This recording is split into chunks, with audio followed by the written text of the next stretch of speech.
Hello and welcome to another gentle descent into the past. Tonight, we'll open the doors to a world once lost, now rediscovered through quiet storytelling.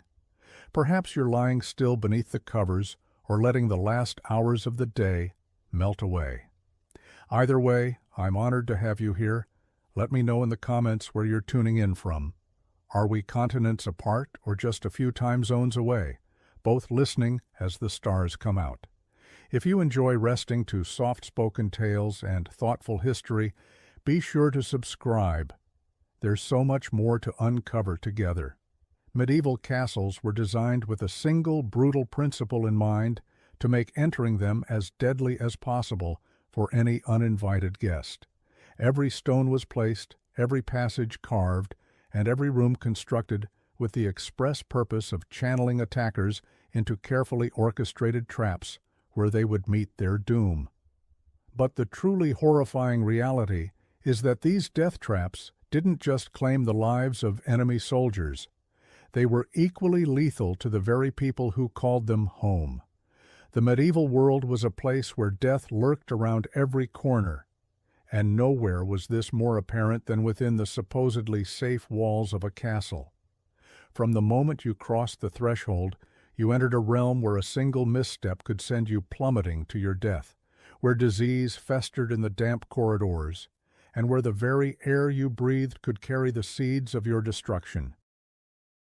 Over the next several episodes, we'll explore the 12 most deadly aspects of medieval castle life. We'll discover how the grand entrance halls were designed as elaborate killing fields, how the spiral staircases became death traps for both defenders and attackers, and how the primitive sanitation systems turned these mighty fortresses into breeding grounds for the deadliest diseases known to mankind. But before we delve into the specific mechanisms of death that plagued these stone fortresses, we need to understand the world that created them. The medieval period, spanning roughly from the 5th to the 15th centuries, was an era defined by almost constant warfare, political instability, and technological limitations that made everyday survival a monumental challenge. In this violent world, castles emerged as the ultimate expression of military architecture. They were not built for comfort or convenience. They were built to kill. Every architectural feature, from the placement of windows to the width of doorways, was calculated to maximize the defensive advantage while creating as many opportunities as possible to eliminate intruders. The first thing that strikes you about approaching a medieval castle is the deliberate intimidation factor built into its very appearance. These structures were designed to project power and inspire fear even from a distance. The massive walls, often 20 ft thick or more, weren't just defensive barriers. They were psychological weapons designed to demoralize attackers before they even reached the gates. Take Caerphil Castle in Wales, for example. Built in the 13th century, this fortress covers over 30 acres and is surrounded by an elaborate system of water defenses. The castle appears to rise directly from the lake itself, creating an almost supernatural impression of impregnable strength. This visual impact was entirely intentional. Medieval architects understood that the fear generated by their castle's appearance was often their first and most effective line of defense.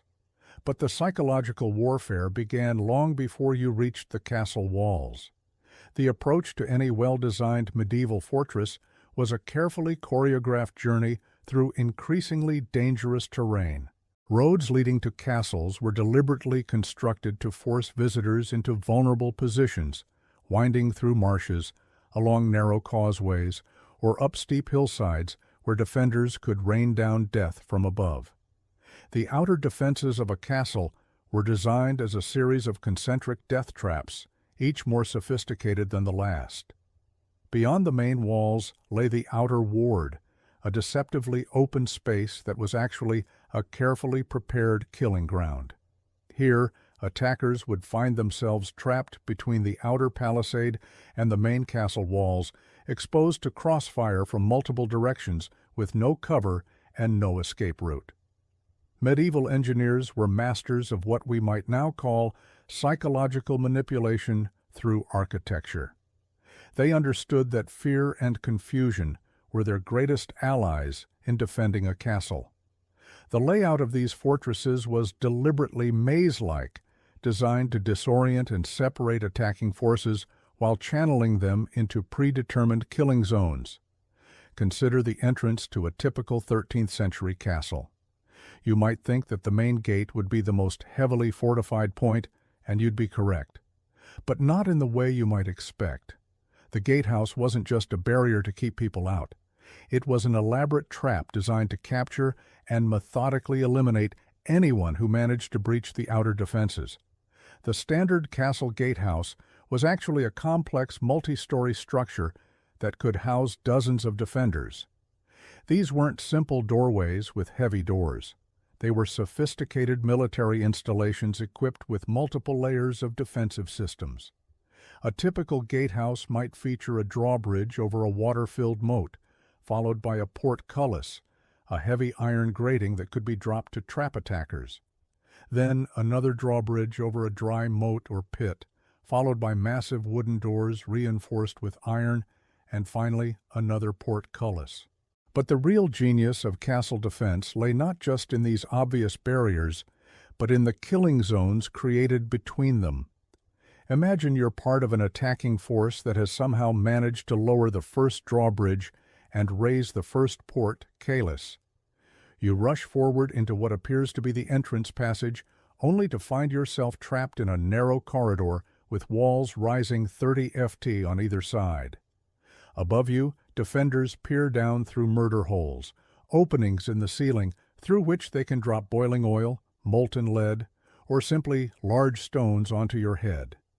The term murder hole isn't some dramatic modern invention. It's actually a translation of the medieval French marier, which literally means place of murder. These openings were strategically positioned throughout castle gateaces and corridors, creating overlapping fields of fire that made it virtually impossible for attackers to advance without suffering catastrophic casualties. Medieval castle designers had studied the art of killing with the same dedication that modern engineers study aerodynamics or structural integrity. They understood that the key to effective defense wasn't just building thick walls. It was creating situations where attackers would be forced into positions where they could be eliminated systematically and efficiently. The barbican, an outer gatehouse structure that became common in the 13th and 14th centuries, represents perhaps the pinnacle of this philosophy. A barbican was essentially a fortified funnel that forced attackers to approach the main gate along a predetermined path while being subjected to constant fire from multiple directions. The walls of a barbican were built at angles that eliminated any possibility of finding cover, while the narrow passages ensured that attacking forces would be compressed into dense formations that made them perfect targets for medieval artillery. One of the most sophisticated examples of barbican design can be found at Warwick Castle, where the approach to the main gate forces attackers to make a series of turns while being overlooked by no fewer than 6 separate defensive positions. Each turn in the path was designed to present attackers with a new threat while preventing them from seeing what lay ahead. This wasn't just military architecture, it was psychological warfare expressed in stone and mortar. The designers of these fortresses understood that an enemy's imagination could be just as effective a weapon as any sword or crossbow. By creating approaches that were clearly dangerous, but whose specific threats remained hidden, they forced attackers to confront not just physical obstacles, but the constant fear of unknown perils waiting around each corner. But perhaps the most insidious aspect of the medieval castle design was how these death traps affected the people who actually lived within the walls. While much attention has been paid to how castles defended against external threats, the daily reality of life inside these fortresses was often just as deadly as any siege. The same architectural features that made castles effective military installations also made them incredibly dangerous places to live. The narrow winding staircases that confused attackers also made it easy for residents to take fatal falls, especially in the dark corridors lit only by flickering torches. The thick walls that provided protection from enemy artillery also created a damp, poorly ventilated environment that was perfect for the spread of disease. Medieval record-keeping, while not always comprehensive, provides us with glimpses of just how deadly castle life could be for its inhabitants. Chronicles from the 13th and 14th centuries are filled with accounts of nobles and servants who met their deaths through accidents that were directly related to the defensive features of their homes. Take the tragic case of William Dryos, a powerful Norman lord who fell to his death from the walls of his own castle in 1230. According to contemporary accounts, William was inspecting the defenses of Bramber Castle in Sussex when he slipped on the narrow wall and plummeted 40 ft to the courtyard below. The same battlement that had been designed to provide a secure firing position for archers became a death trap for the castle's own lord. Such accidents were far from rare. The defensive architecture that made castles formidable military installations also created countless opportunities for fatal mishaps. Spiral staircases designed to favor right-handed defenders fighting their way down were treacherous for anyone carrying loads or moving quickly in poor light. The narrow arrow loops that provided protected firing positions also created dangerous protrusions that could catch clothing or cause people to lose their balance. Perhaps most deadly of all were the castle sanitation systems, or rather, the lack thereof. Medieval castles were essentially self-contained cities that might house hundreds or even thousands of people during times of siege. The waste produced by this population had to go somewhere, and the solutions devised by medieval engineers, while ingenious for their time, created perfect conditions for the spread of deadly diseases. The typical castle latrine, known as a garderobe, was built into the thickness of the castle walls and discharged directly into the moat or onto the ground outside the walls. While this system had the advantage of being simple and requiring no maintenance, it also meant that the castle's water supply was constantly being contaminated by human waste. During sieges, when the castle population swelled and water sources became limited, these conditions became breeding grounds for cholera, dysentery, and typhoid fever. The Black Death, which swept through Europe in the 14th century, found perfect conditions for transmission within castle walls. The crowded, poorly ventilated conditions, combined with primitive sanitation and the presence of rats and fleas, meant that once plague entered a castle, it could spread through the entire population within days. Contemporary accounts describe entire castle garrisons being wiped out not by enemy action, but by disease. The Chronicle of Moe Abbey records that in 1349, the great castle of Skipton was left with but 3 men alive, all others having perished of the pestilence. Similar accounts can be found throughout medieval Europe, testament to how the very features that made castles militarily effective also made them perfect environments for epidemic disease. The irony of medieval castle design becomes even more apparent when we consider how these fortresses affected the mental health of their inhabitants. The same isolation that provided security from external threats also created conditions of psychological stress that could be just as deadly as any physical danger. Medieval castles were designed to be self-sufficient during extended sieges, which meant that their inhabitants often lived in virtual isolation for months or even years at a time. The thick walls that kept enemies out also kept residents in, creating an environment that modern psychologists would recognize as profoundly unhealthy.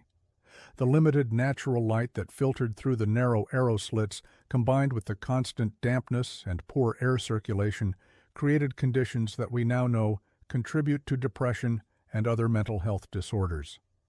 Medieval chronicles are filled with accounts of castle residents who suffered from what they called melancholia, a condition that often led to suicide or other self-destructive behaviors.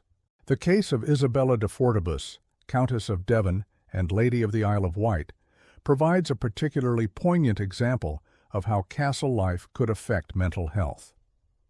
After inheriting several castles following her husband's death in 1262, Isabella became increasingly reclusive, rarely leaving her fortress of Carisbrooke Castle. Contemporary accounts describe her as becoming much given to strange fancies and dark moods, and she eventually died alone in her castle in 1293, having lived the last 30 years of her life in virtual isolation. But the psychological toll of castle life wasn't limited to the nobility. Servants, guards, and other castle residents also suffered from the effects of living in what were essentially stone prisons. The constant threat of violence combined with the claustrophobic conditions and social isolation created an environment where mental breakdown was not uncommon. Medieval records speak of castle servants who suffered from what they called castle fever, a condition characterized by violent outbursts, paranoid delusions, and sometimes suicide. Modern historians have suggested that this may have been an early description of what we now recognize as post-traumatic stress disorder or severe depression brought on by the conditions of castle life. The defensive features of medieval castles also created unique forms of accidental death that were specific to these environments. The concentric design of many castles with multiple walls and courtyards created numerous opportunities for people to fall from great heights. The wall walks that connected different sections of the castle were often narrow and lacked proper railings, making them particularly dangerous during bad weather or at night. One particularly deadly feature of many castles was the Great Hall's gallery, a raised platform that allowed important guests to observe festivities below. These galleries were often built with minimal safety features. Medieval chronicles record numerous instances of people falling to their deaths during feasts and celebrations. The case of Roger Mortimer, Earl of March, illustrates how even the most powerful nobles were not immune to the dangers of castle architecture. In 1398, Mortimer fell to his death from the gallery of his own great hall at Wigmore Castle while attempting to get a better view of a tournament taking place in the courtyard below. The very feature designed to display his power and status became the instrument of his death. Perhaps most insidiously, the water systems of medieval castles created ongoing health hazards that affected every resident. Castles required enormous amounts of water for drinking, cooking, cleaning, and firefighting. But the sources of this water were often contaminated by the castle's own waste systems. Many castles drew their water from wells that had been dug within the castle walls for security reasons. However, these wells were often located dangerously close to the castle's waste disposal systems, creating a constant risk of contamination. The same moats that provided defensive advantages also became stagnant pools of disease-carrying water that could poison anyone who came into contact with them.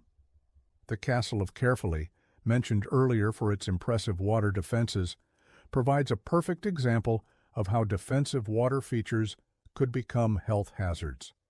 The elaborate system of lakes and channels that made the castle nearly impossible to attack also created perfect breeding grounds for mosquitoes and other disease-carrying insects. Medieval records show that the castle's garrison suffered from regular outbreaks of marsh fever, almost certainly malaria transmitted by mosquitoes breeding in the stagnant water. As we've seen, medieval castles were indeed death traps, but not always in the ways their builders intended.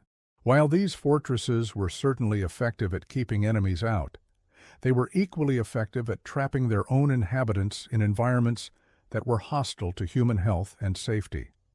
The thick walls, narrow passages, and defensive features that made castles militarily formidable also made them perfect environments for accidents, disease, and psychological breakdown. The very isolation that provided security also created conditions of stress and deprivation that could be just as deadly as any enemy sword. In our exploration of why medieval castles were death traps, we've only begun to scratch the surface of the dangers that lurked within these stone fortresses. The entrance halls and outer defenses we've examined today were just the beginning of a castle's deadly features. The spiral staircases that wound through castle towers, the great halls where nobles feasted and plotted, the kitchens where massive fires created constant hazards, and the dungeons where prisoners faced unimaginable horrors. Each of these spaces presented unique and deadly challenges to anyone who entered them. The medieval world was a dangerous place, and the castles that dominated its landscape were perfect reflections of that danger. Built in an age when violence was commonplace and human life was cheap, these fortresses prioritized military effectiveness over human comfort or safety. The result was a form of architecture that was as deadly to its inhabitants as it was to its enemies. As we continue our journey through the deadly secrets of medieval castles, we'll discover that these stone fortresses were not just military installations or noble residences. They were complex machines designed to control, intimidate, and when necessary, kill. Every stone was placed with purpose, every passage designed with deadly intent, and every room constructed to serve the brutal realities of medieval warfare. The next time you visit a medieval castle and admire its impressive architecture, remember that you're looking at one of history's most sophisticated instruments of death.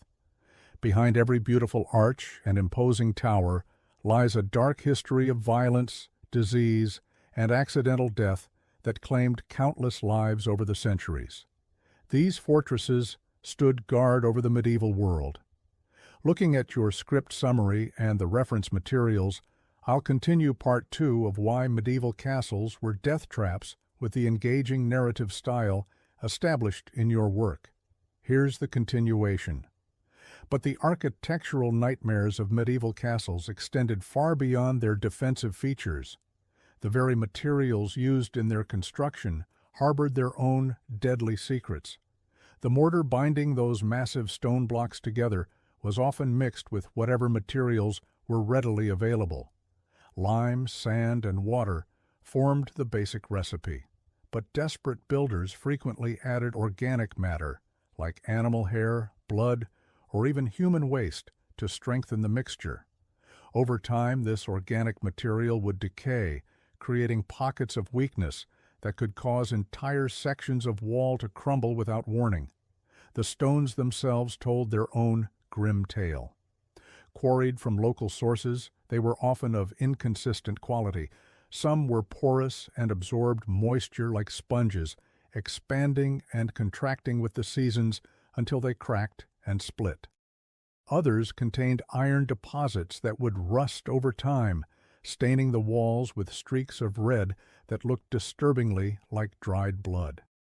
When these iron-rich stones finally gave way, they could send cascades of razor-sharp fragments raining down on anyone unlucky enough to be below. The wooden elements within castle walls presented their own catalog of horrors.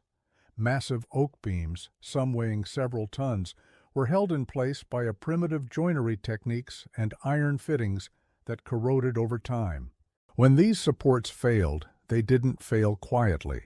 They came crashing down with bone-crushing force, often triggered by nothing more than a strong wind or the vibrations from heavy footsteps above. The Great Hall of Kenilworth Castle still bears scars from one such collapse in the 14th century when a supporting beam gave way during a feast, killing 12 guests instantly. But perhaps nowhere were the structural dangers more concentrated than in the castle's towers. These soaring monuments to medieval ambition were essentially vertical death traps, their spiral staircases winding upward in an endless helical nightmare. The steps themselves were carved from stone, but decades of foot traffic had worn them smooth and treacherous. In wet weather, they became as slippery as ice. The medieval chronicler Matthew Paris recorded one particularly gruesome incident at the Tower of London, where a guard carrying a torch slipped on the rain-slicked steps and tumbled down 3 full flights. His burning torch setting fire to the rushes scattered on the landing below. The narrow windows that punctuated these towers designed to admit just enough light to see by while remaining defensible, created their own hazards. Children and small adults could easily slip through the wider arrow slits, plummeting to their deaths on the rocks below. The window seats, carved from the same stone as the walls, were positioned at exactly the wrong height to provide safety.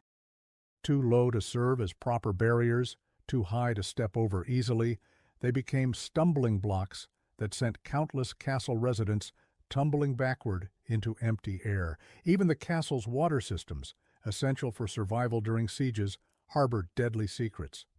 Wells were often dug so deep that their sides became unstable, collapsing without warning and entombing anyone unlucky enough to be drawing water at the time. The elaborate systems that collected rainwater from the castle's roofs became breeding grounds for mosquitoes and other disease-carrying insects. Worse still, these standing pools of water often became contaminated with the decaying corpses of birds, rats, and occasionally human remains that had fallen from the battlements above. The castle's kitchens, located in separate buildings to reduce fire risk, presented their own unique dangers. The massive fireplaces required to feed hundreds of people generated such intense heat that the stone walls around them would crack and crumble. Kitchen workers regularly suffered severe burns from exploding pottery and scalding liquids. The smoke from these fires, with nowhere to go but up through primitive chimneys, would often back up and fill the kitchen with choking fumes. More than one cook met their end by collapsing unconscious into their own cooking fires. The great halls where castle life centered were perhaps the most deceptively dangerous spaces of all. Their soaring timber roofs, marvels of medieval engineering, were held together by complex networks of wooden joints and iron bolts. Over time, the immense weight of these structures would cause the walls to bow outward, creating stress fractures that spider-webbed through the stone. When these roofs finally collapsed, they did so with such force that they could punch through multiple floors below, creating vertical shafts of destruction that claimed lives throughout the castle. The floors themselves were another source of constant peril. In the finest castles, they might be covered with elaborately painted tiles, but these decorative surfaces became treacherously slippery when wet. More commonly, floors were simply packed earth covered with rushes or straw. This organic matter, mixed with spilled food, human waste, and the blood from countless small injuries, created a festering carpet that harbored disease and concealed dangerous obstacles. Chroniclers tell of nobles breaking their necks after tripping over refuse hidden beneath the floor coverings. The very furniture within these castles was designed more for display than safety. Massive wooden tables, benches, and chairs were built to last centuries, but their sheer weight made them capable of crushing anyone unfortunate enough to be caught beneath them when they toppled. The great chair in the hall at Warwick Castle, carved from a single piece of oak and weighing nearly half a ton, was said to have killed 3 ears over the course of 2 centuries, each crushed when the ancient wood finally gave way beneath them. Perhaps most insidiously dangerous were the castle's decorative elements. Tapestries hanging on stone walls might seem harmless, but they were death traps waiting to happen. Woven from wool and treated with various chemicals to preserve their colors, they were essentially enormous candles waiting for a spark. When they caught fire, they burned with terrifying speed, filling rooms with toxic smoke and creating walls of flame that blocked escape routes. The heavy metal rings and rods used to hang these tapestries frequently pulled free from crumbling mortar, sending yards of burning fabric cascading down onto anyone below. The iron braziers used to heat these vast spaces were equally treacherous. Filled with glowing charcoal or burning wood, they gave off deadly carbon monoxide in poorly ventilated rooms. Castle dwellers would simply fall asleep and never wake up, victims of an invisible killer that left no trace. The braziers themselves, standing on 3 or 4 legs, were notoriously unstable. A careless bump or a warped leg could send burning coals scattering across wooden floors or into piles of straw bedding. Even the most basic activities of daily life were fraught with danger in these stone fortresses. Climbing stairs in the dark was a nightly gamble with death, as the uneven steps and low ceilings created a perfect storm of hazards. The narrow corridors that connected different parts of the castle were often pitch black, forcing residents to navigate by feel along walls that might conceal sharp projections, loose stones, or sudden openings that led to fatal drops. The seasonal changes that brought relief to those living in the countryside only intensified the dangers within castle walls. Winter ice made every surface treacherous, while spring thaws could cause catastrophic structural failures as frozen mortar expanded and contracted. Summer heat would cause the iron fittings throughout the castle to expand, sometimes bursting through the stone that contained them. Autumn storms would send loose stones tumbling from the battlements and tear away sections of roof that had been weakened by years of weather. Yet for all these dangers, medieval people continued to build and inhabit these stone fortresses. Driven by the harsh realities of their violent age, they accepted the risks because the alternatives were often worse. A castle might be a death trap, but it was also the only refuge available in a world where warfare was constant and survival uncertain. The very features that made these structures so dangerous to their inhabitants also made them formidable barriers to their enemies. Word count 1372. This continuation maintains the engaging narrative style while exploring the structural and architectural dangers of medieval castles, building upon your established themes of how these fortresses were as dangerous to their inhabitants as they were to their enemies. Here is part 3 of the 12-part script for why medieval castles were death traps. The very kitchens that sustained castle life were themselves chambers of horror waiting to claim the unwary. Massive open hearths roared with flames that could reach temperatures exceeding 1,000 degrees, their hungry mouths demanding constant feeding with timber and charcoal. Kitchen servants, already weakened by poor nutrition and exhausting labor, worked in clouds of choking smoke that filled their lungs with soot and ash. The heat was so intense that cooks frequently collapsed from exhaustion, their bodies unable to cope with the relentless assault of scorching air and billowing smoke. But the fires were only the beginning of the kitchen's deadly arsenal. Enormous cauldrons, some large enough to hold an entire pig, hung suspended over the flames on chains that had been forged decades earlier. Metal fatigue was a concept unknown to medieval engineers, and these chains would snap without warning, sending hundreds of pounds of boiling liquid and scalding metal crashing down upon anyone unfortunate enough to be working below. The stone floors, perpetually slick with grease and spilled liquids, became treacherous skating rinks where a single misstep could send a servant tumbling into the blazing hearth. The very act of food preparation was fraught with mortal peril. Massive wooden tables scarred by countless knife strikes and saturated with the blood and juices of butchered animals harbored colonies of bacteria that would have horrified modern food safety inspectors. Meat hung for days or even weeks in poorly ventilated storage areas, developing a greenish tint and putrid odor that cooks attempted to mask with liberal applications of expensive spices. What they couldn't mask, however, were the invisible armies of pathogens that thrived in these conditions, ready to strike down lord and servant alike with waves of dysentery, food poisoning, and worse. The castle's food storage systems were architectural nightmares in their own right. Granaries built into the thick walls or housed in separate towers were designed to withstand siege conditions, but created perfect breeding grounds for rats, mice, and insects. These vermin didn't simply consume the stored grain. They contaminated it with their droppings and urine, spreading disease throughout the castle's food supply.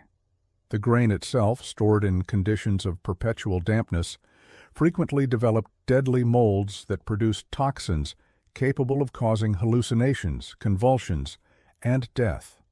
Water, that most basic necessity of life, presented its own catalog of horrors within castle walls. Most castles drew their water from wells that had been dug through the castle's foundation, often penetrating deep into the bedrock below. But these wells, while providing a secure water source during sieges, were frequently contaminated by seepage from the castle's primitive sewage systems. The very walls that protected the inhabitants also trapped the toxic runoff from latrines, stables, and workshops, allowing it to seep slowly through the stone and into the water supply. The castle's systems and storage tanks, carved from stone or constructed from timber and lead, became stagnant pools of contamination. Without any understanding of water purification or the importance of circulation, these reservoirs developed thick films of algae and bacterial growth that turned the water green and foul-smelling. Servants would skim the surface scum before drawing water for cooking and drinking, but they had no way to address the deeper contamination that lurked beneath. Even the act of drawing water from these sources was dangerous. Wells were often located in the deepest parts of the castle, accessible only by narrow spiral staircases carved into the living rock. These passages, worn smooth by centuries of foot traffic and perpetually damp from water seepage, were treacherous even in daylight. By torchlight or candlelight, they became death traps where a single misstep could send a servant plummeting into the dark depths below. The castle's inhabitants had developed a complex hierarchy of water usage that reflected both social status and survival instinct. The lord and his family received the first draw from the wells, theoretically the cleanest water available. Lower-ranking nobles and important guests received the second draw, while servants and soldiers made do with whatever remained.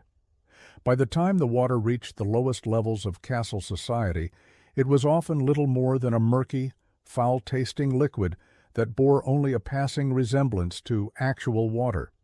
But even the highest quality water available in medieval castles would have been considered unfit for consumption by modern standards.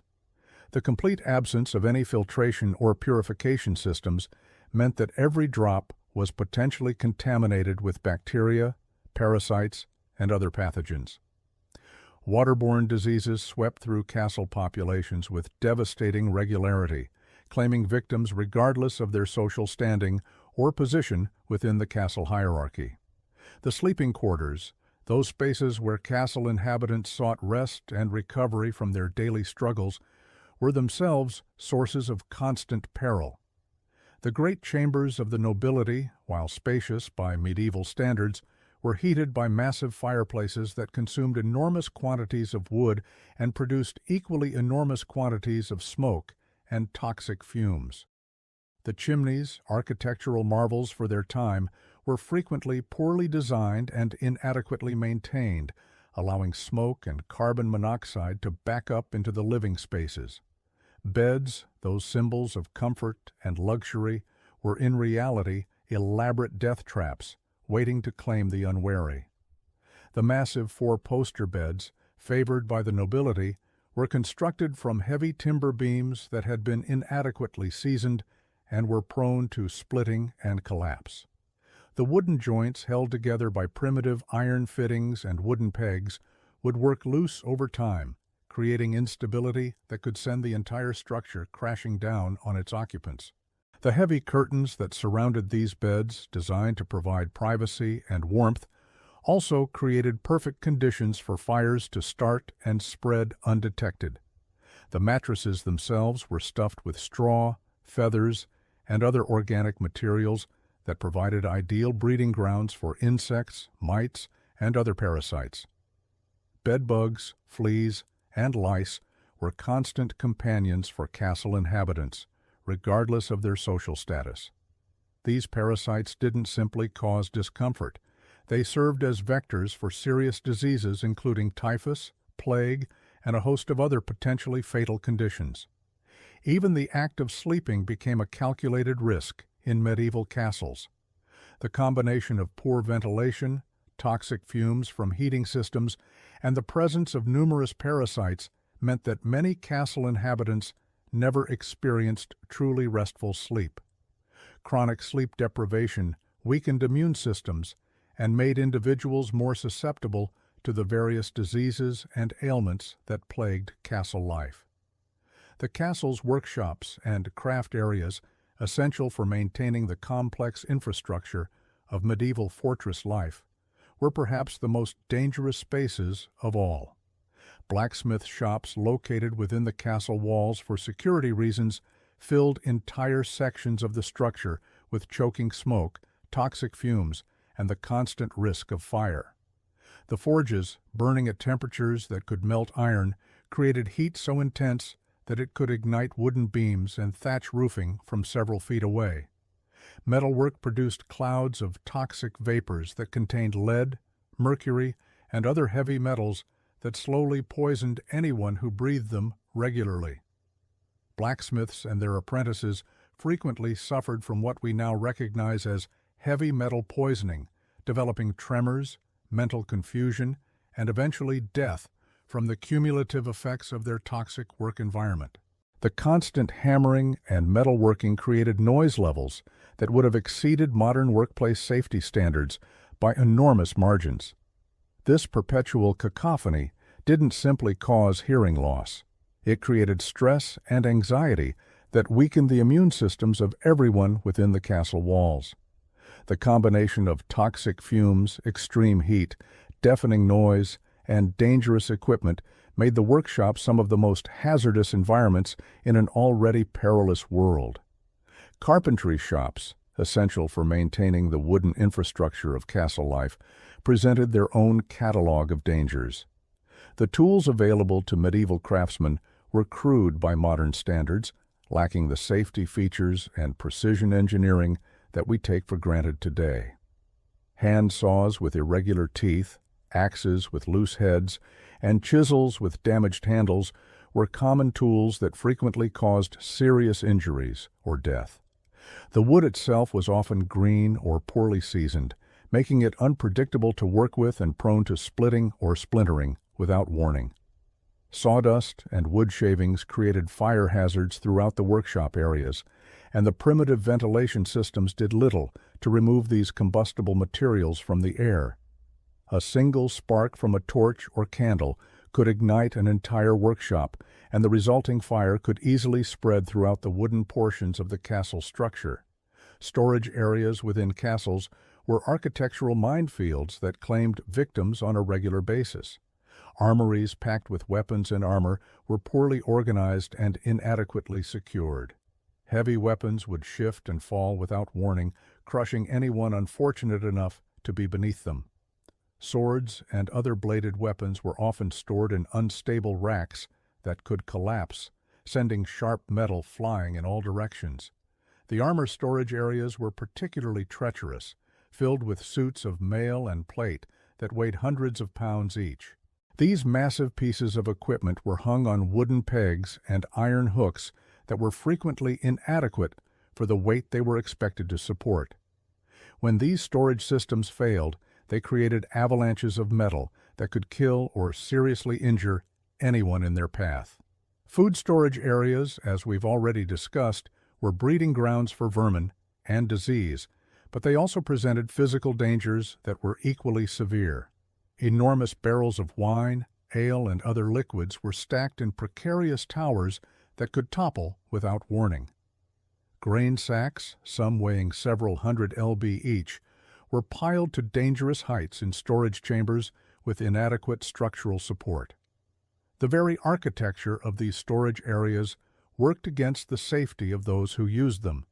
Narrow doorways and low ceilings made it difficult to maneuver large items safely, while poor lighting created conditions where accidents were almost inevitable. The stone floors, perpetually damp and often covered with spilled liquids and organic debris, provided treacherous footing for anyone attempting to navigate these dangerous spaces. As we delve deeper into the deadly reality of medieval castle life, it becomes increasingly clear that these structures were not the romantic havens of chivalry and nobility that popular imagination has created. They were instead elaborate death traps, where every aspect of daily existence carried the potential for injury, disease, or death. The very features that made castles effective defensive structures also made them extraordinarily dangerous places to live and work. From the kitchens where servants labored over roaring fires and toxic fumes, to the workshops where craftsmen risked their lives daily with primitive tools and dangerous materials. Medieval castles were environments where survival itself was a constant struggle. The sleeping quarters offered little respite from danger, while the storage areas and water systems created their own catalogs of potential disasters. Yet perhaps most remarkably, people continue to live in these structures, driven by the harsh realities of medieval life, where the protection offered by castle walls, however dangerous, was preferable to the alternatives that existed beyond them. The story of medieval castles is ultimately a story of human resilience in the face of extraordinary adversity, where men and women accepted tremendous risks as the price of survival in an unforgiving world. Looking at your script summary and the reference materials, I'll continue Part 4 of Why Medieval Castles Were Death Traps, focusing on the deadly daily life within castle walls. Here's the script. The daily routine of castle life was itself a gauntlet of potential death. Every morning, inhabitants would wake to rooms thick with smoke from poorly ventilated fireplaces, their lungs slowly filling with toxic fumes that would, over years, lead to chronic respiratory ailments. The very act of getting dressed could prove fatal, as clothing was rarely washed and harbored disease-carrying parasites that spread typhus and other deadly infections. Breakfast, if you could call it that, consisted of stale bread that might contain ergot, a fungus that caused hallucinations, convulsions, and death. The ale served alongside it was often contaminated with bacteria that caused dysentery, while the water drawn from castle wells was frequently polluted by seepage from nearby latrines. In winter, when wells froze, inhabitants would melt snow that had been contaminated by animal waste and rotting organic matter. The very architecture that made castles formidable also made them death traps for their residents. Spiral staircases were deliberately built to favor right-handed defenders, but this same design made them treacherous for daily use. The narrow, uneven steps, worn smooth by countless feet, became slippery death slides when wet. Many castle dwellers met their end, tumbling down these stone spirals, their bodies broken on the unforgiving steps below. Consider the fate of Lady Elena de Montfort, who in 1284 was found dead at the bottom of the main staircase in Kenilworth Castle, her neck snapped from the fall. Or the young page William of Ashp, who slipped on the rain-soaked steps of Warwick Castle in 1312, his skull crushed against the stone walls. These weren't isolated incidents, but common occurrences that claimed lives with brutal regularity. The great halls, those grand symbols of medieval power, were particularly hazardous environments, massive wooden beams, weakened by age, and the constant expansion and contraction caused by temperature changes would occasionally crash down without warning. In 1301, a feast at Carefully Castle was interrupted when a supporting beam collapsed, crushing 3 guests instantly and maiming several others. The incident was hushed up, but records show that structural failures claimed lives in castles across Europe with alarming frequency. Fire was perhaps the greatest threat to castle inhabitants. Despite being built of stone, medieval castles were filled with flammable materials, wooden furniture, tapestries, rushes on floors, and thatched roofs on interior buildings. Once a fire started, it spread with terrifying speed through the confined spaces. The thick stone walls that protected against armies became ovens that trapped inhabitants in infernos they couldn't escape. The Great Fire at Windsor Castle in 1296 offers a harrowing example. It began in the kitchen, when fat from roasting meat ignited and spread to wooden shelving. Within minutes, the entire kitchen was ablaze. The fire raced through connecting passages, fed by drafts that turned the castle's defensive ventilation system into a network of flue. 17 people died that night, including the head cook, who was trapped when burning timbers blocked his escape route. Their charred remains were found days later, huddled in corners where they had sought refuge from the flames. Even more insidious were the slow, invisible killers that lurked within castle walls. Lead poisoning was rampant among the upper classes who drank wine from lead-glazed pottery and ate food prepared in lead-lined vessels. The symptoms, abdominal pain, confusion, and gradual mental deterioration, were often mistaken for other ailments. Many noble families suffered from what they called the wasting sickness, never realizing they were slowly poisoning themselves with their own tableware. The castle's defensive features created additional hazards for residents. Murder holes designed to read death upon attackers were just as dangerous to those above them.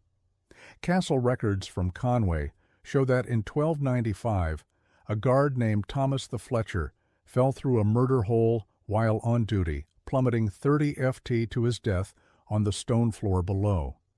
The iron grating that should have prevented such accidents had rusted through, but no one had noticed until it was too late. Battlements and wall walks, essential for defense, claimed numerous lives through falls. Guards walking their posts in darkness, rain, or snow would slip on wet stone or lose their footing on crumbling masonry. At Caernarvon Castle, a section of the war walk collapsed in 1294, sending 2 centuries plummeting to their deaths. The castle's constable noted in his records that the stones did give way beneath their feet, and they were dashed upon the rocks below like broken dolls. The castle's water supply, drawn from deep wells or cisterns, was a constant source of disease and death. These water sources were often contaminated by runoff from the castle's many inhabitants, both human and animal. Typhoid, cholera, and dysentery spread rapidly through castle populations, drinking from these polluted sources. At Harley Castle, an outbreak of dysentery in 1295 killed nearly half the garrison, their bodies piling up faster than they could be buried. Even the castle's food storage areas were death traps. Granaries and storerooms, typically located in the lower levels of towers, were breeding grounds for rats and other vermin that carried plague and other diseases. The stored grain itself often became moldy, producing toxins that caused severe illness or death. In 1289, an entire family at Beaumaris Castle died after eating bread made from contaminated flour, their bodies racked with convulsions before they finally succumbed. The castle's chapel, meant to provide spiritual solace, could become a tomb. These sacred spaces were often poorly ventilated, and during religious services, the combination of incense, candle smoke, and the breath of many worshippers created a toxic atmosphere. At Pembroke Castle, morning mass in 1302 was interrupted when several congregants collapsed from smoke inhalation. 3 elderly residents died before they could be carried to fresh air. Personal hygiene in castles was virtually non-existent, creating perfect conditions for disease transmission. Bathing was rare and considered unhealthy by many medieval physicians. When people did bathe, they often shared the same water, creating a soup of bacteria and parasites. Lice, fleas, and other parasites were constant companions, spreading typhus and other deadly diseases through the close-knit castle community. The castle's defensive isolation, while protecting against external enemies, created internal dangers when medical emergencies arose. When someone fell seriously ill or was injured, help was often days away. Simple infections became fatal without proper treatment, and injuries that might be survivable today proved deadly in the medieval castle environment. At Killelea Castle, records show that a kitchen maid named Agnes died from an infected cut on her hand. A wound that modern medicine could have treated with antibiotics became a death sentence in the medieval world. Winter brought its own deadly challenges to castle life. The massive stone structures became freezing tombs with temperatures inside barely above those outside. Hypothermia claimed the lives of the elderly and infirm, while frostbite was common among those who had to venture onto the walls for guard duty. At Harl Castle, the winter of 1294 was so severe that 3 guards were found frozen to death at their posts, their bodies rigid with cold. The very stones of the castle could become weapons against their inhabitants. Medieval mortar was often mixed with sand that contained salt, which absorbed moisture from the air. Over time, this caused the mortar to expand and contract, loosening stones that could fall without warning. At Conway Castle, a loose stone from the Great Hall ceiling struck and killed Sir Hugh Deasy in 1298, crushing his skull as he dined below. Even the castle's domestic animals posed deadly threats. Horses, essential for medieval warfare and transportation, were kept in stables within the castle walls. These powerful animals, stressed by confinement and poor conditions, could turn violent without warning. Castle records are filled with accounts of stable hands trampled to death or kicked by frightened horses. Dogs used for hunting and protection could turn raid, spreading the disease through bites before anyone recognized the danger. The psychological toll of castle life cannot be overlooked as a contributing factor to its deadliness. The constant threat of attack, the isolation, and the harsh living conditions created severe mental stress that manifested in depression, paranoia, and violence. Suicide was not uncommon, with desperate inhabitants throwing themselves from the very walls meant to protect them. At Beaumaris Castle, the chaplain's records note 3 suicides in 1299 alone, describing them as souls driven to despair by the darkness of their earthly prison. Food poisoning was a constant threat in castle kitchens, where primitive preservation methods and poor hygiene created perfect conditions for bacterial contamination. Meat was often hung for days in warm conditions, developing dangerous levels of bacteria. Salt used for preservation was expensive and often used sparingly, allowing spoilage to set in. At Kajanoven Castle, a feast celebrating the completion of the outer ward turned tragic when contaminated pork sickened dozens of guests. 7 died over the following days, their bodies racked with violent illness. The castle's defensive features could trap inhabitants during emergencies. The same portcullis and heavy gates that kept enemies out could prevent escape during fires or other disasters. At Pembroke Castle, a fire in 1305 spread so quickly that many inhabitants found themselves trapped behind locked gates. The keys held by guards who had already fled or perished. Their screams echoed through the night as they burned alive, unable to escape their stone prison. Medieval castles were also plagued by structural defects that weren't apparent until disaster struck. Foundations built on unstable ground could shift suddenly, causing walls to crack and collapse. At Carefully Castle, part of the south wall tilted dramatically due to foundation failure, creating a dangerous lean that persists to this day. While this particular collapse happened slowly enough that no one was killed, other castles weren't so fortunate. Sudden structural failures claimed lives with terrifying regularity. The very success of a castle's defensive design often contributed to the death of its inhabitants. The narrow windows designed to prevent enemy arrows from finding their mark also prevented adequate ventilation. This created stagnant air that harbored disease and allowed toxic fumes to accumulate. Carbon monoxide poisoning from poorly ventilated fires claimed many lives, with victims simply going to sleep and never waking up. As we've seen, medieval castles were as dangerous to their inhabitants as they were to their enemies.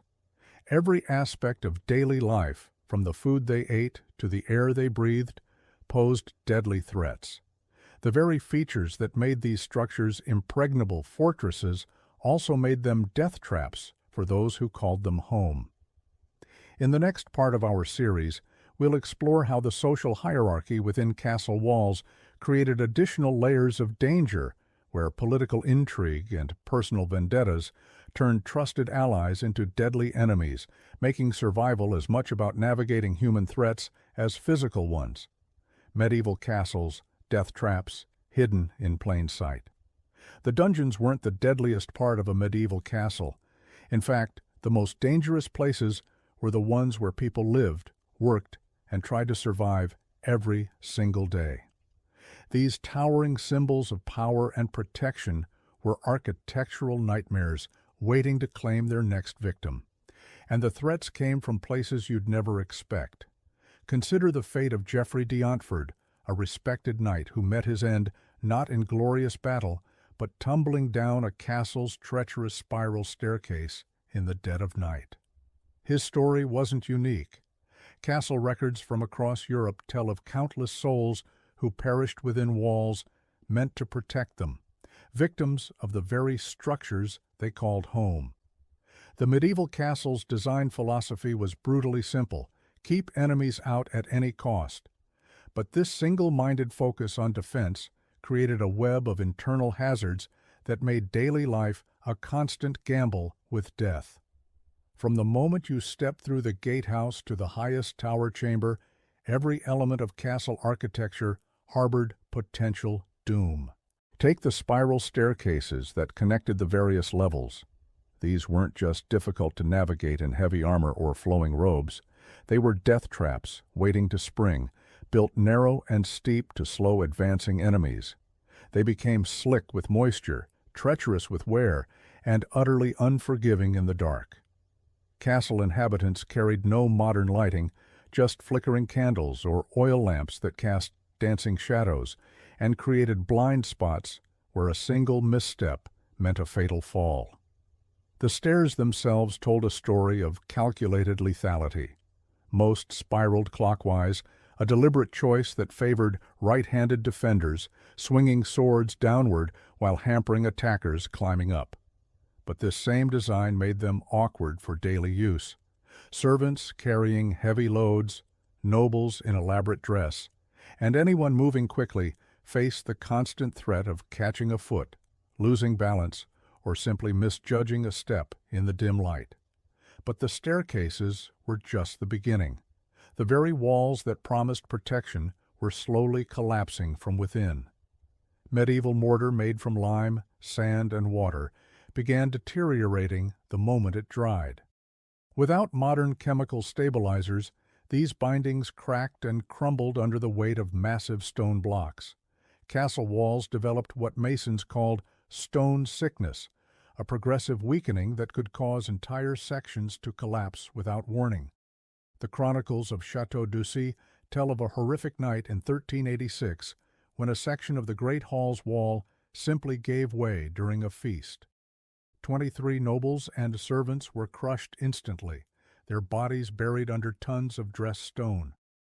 The survivors described a sound like thunder, followed by screams that echoed through the remaining chambers for hours. Water, that most basic necessity of life, became another vector of death within castle walls. Medieval engineers understood the need for water sources during sieges. So they dug wells deep into bedrock and collected rainwater in systems. But these same water systems became breeding grounds for disease and death.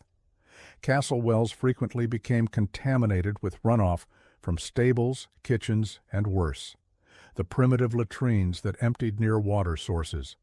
The well at Kenilworth Castle was found to contain not just water, but a toxic mixture of animal waste, rotting food scraps, and human remains that had somehow found their way into the supposedly pure water supply. Rainwater collection seemed safer, but castle systems were rarely cleaned and never covered properly. They became stagnant pools, hosting every parasite and bacteria that medieval Europe had to offer. The water grew thick with algae, swarmed with insects, and developed a taste so foul that even desperate castle inhabitants sometimes chose to risk dying of thirst rather than drink it. The kitchen water supplies were particularly deadly. Cooks used the same water for washing, cooking, and drinking, creating a cycle of contamination that spread illness throughout the castle community. Food poisoning was so common that castle physicians developed an entire catalog of treatments for what they called kitchen fever, violent digestive ailments that could kill within days. Fire presented perhaps the most terrifying threat of all. Medieval castles were tinderboxes disguised as stone fortresses. While the walls might be stone, everything inside was combustible. Wooden floors, furniture, tapestries, rushes scattered on floors for warmth, and the constant presence of open flames created perfect conditions for catastrophic fires. The Great Fire of Warwick Castle in 1871 might seem too recent for our medieval focus, but it demonstrated vulnerabilities that had existed for centuries. When fire took hold in a castle, the same thick walls that kept enemies out trapped inhabitants inside. Narrow windows became death traps, stairs filled with smoke, and the maze-like layout that confused invaders became a fatal puzzle for those trying to escape. Medieval firefighting techniques were primitive at best. Castle inhabitants relied on bucket brigades, sand, and sometimes wet blankets to combat flames. But when fire erupted in the middle of the night, often starting in kitchens where cooking fires were banked with coals, the blaze could spread faster than any human response. The Tower of London's chronicles describe a fire in 1512 that began in the royal kitchens and spread through the timber galleries connecting various buildings. The thick stone walls that should have contained the fire instead created a chimney effect, drawing flames upward and outward until entire sections of the castle were consumed. 7 people died, not from burns, but from smoke inhalation as they became lost in corridors they'd walked hundreds of times before. Even more insidious were the slow burning fires that smoldered in walls and floors for days before erupting. Medieval construction techniques often left gaps filled with combustible materials, wood shavings, straw, and fabric scraps used as insulation. These materials could catch a spark and burn slowly, undetected, until they reached a point where the fire exploded into deadly life. The everyday architecture of castle life was riddled with hazards that modern building codes would never permit. Floor joists, often made from green timber that shrank as it dried, created gaps and weak spots. Stone floors, constantly damp from poor drainage, became slippery and treacherous. Ceiling beams, massive as they were, could fail without warning as the wood aged and the metal brackets that held them corroded. Castle chambers were death traps in their own right. The great halls, designed to impress and intimidate, featured soaring ceilings supported by complex networks of beams and arches. When these supports failed, they didn't fail quietly.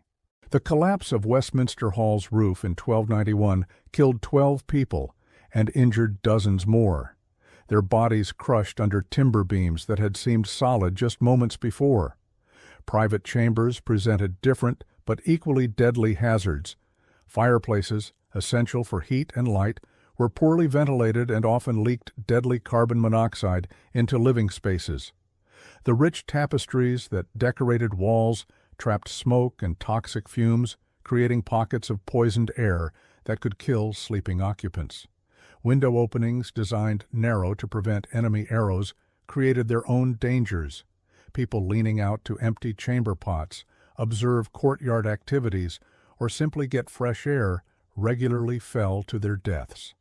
The Chronicles of Edinburgh Castle record at least 15 deaths from window falls between 400 and 1450, including 2 children who were playing near unguarded openings.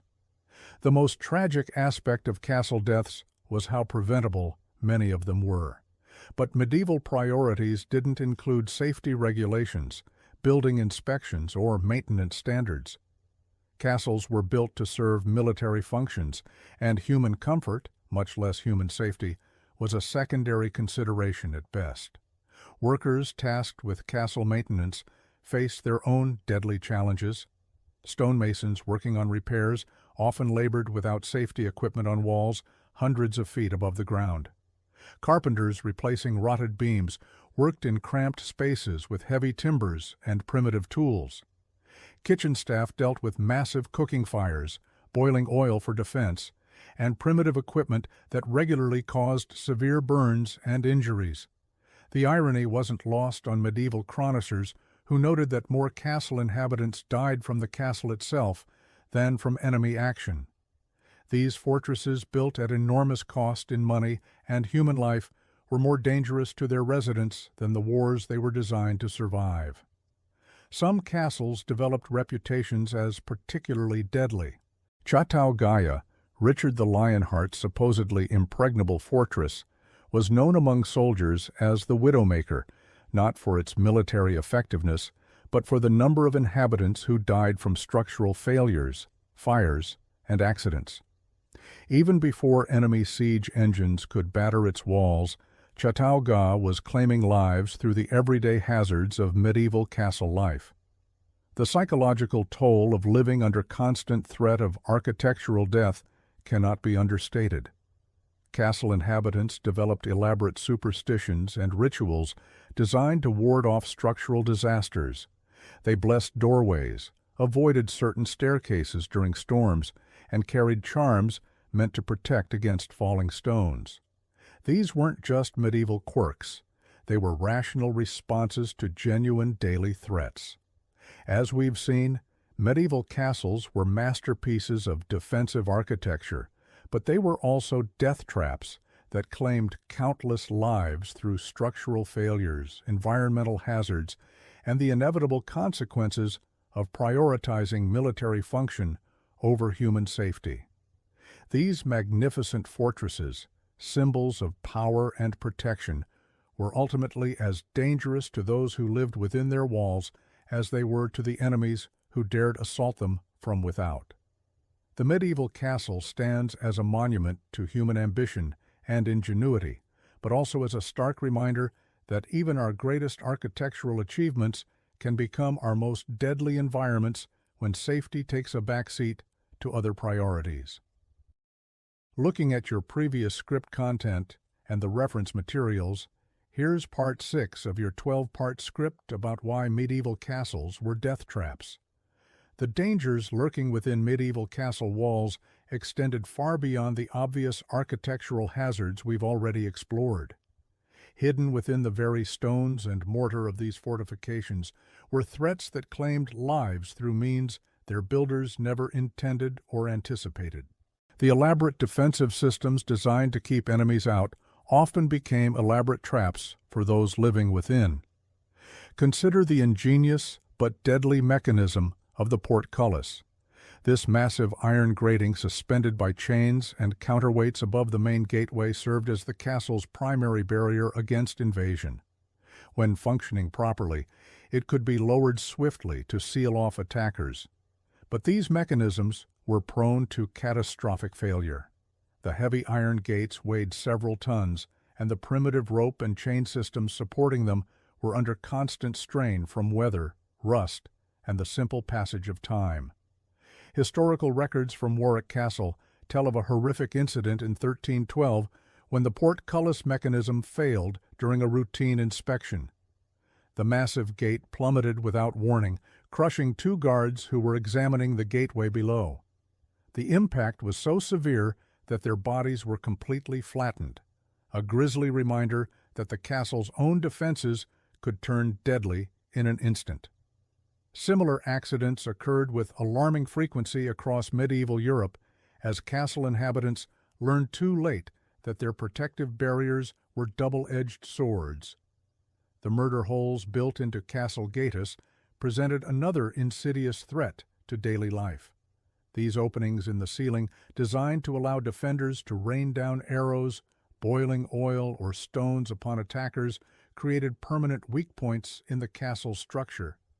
Over time, the constant moisture from rain and the corrosive effects of the substances poured through them weakened the surrounding stonework. Chunks of masonry would break away without warning, plummeting onto anyone unfortunate enough to be passing below. At Carefully Castle in Wales, a section of murder hole stonework collapsed in 1389, killing a merchant who was simply delivering goods to the kitchens. The man had made this same journey dozens of times before, never suspecting that the innocent-looking ceiling above concealed a death trap years in the making. His death sparked panic among the castle's inhabitants, who suddenly realized that any corridor, any doorway, any seemingly safe passage could harbor similar threats. The very design philosophy behind medieval castles created an environment where accidents were not just possible, but inevitable. Every feature served a military purpose first, with human safety as a distant secondary concern. The narrow spiral staircases that wound through castle towers were deliberately built to favor right-handed defenders, swinging swords downward at ascending attackers. But this same design made them treacherous for everyday use, especially in the dim light of torches and oil lamps. These staircases claimed victims regularly. The steps were often uneven, worn smooth by countless feet, and slippery from moisture that seeped through the stone walls.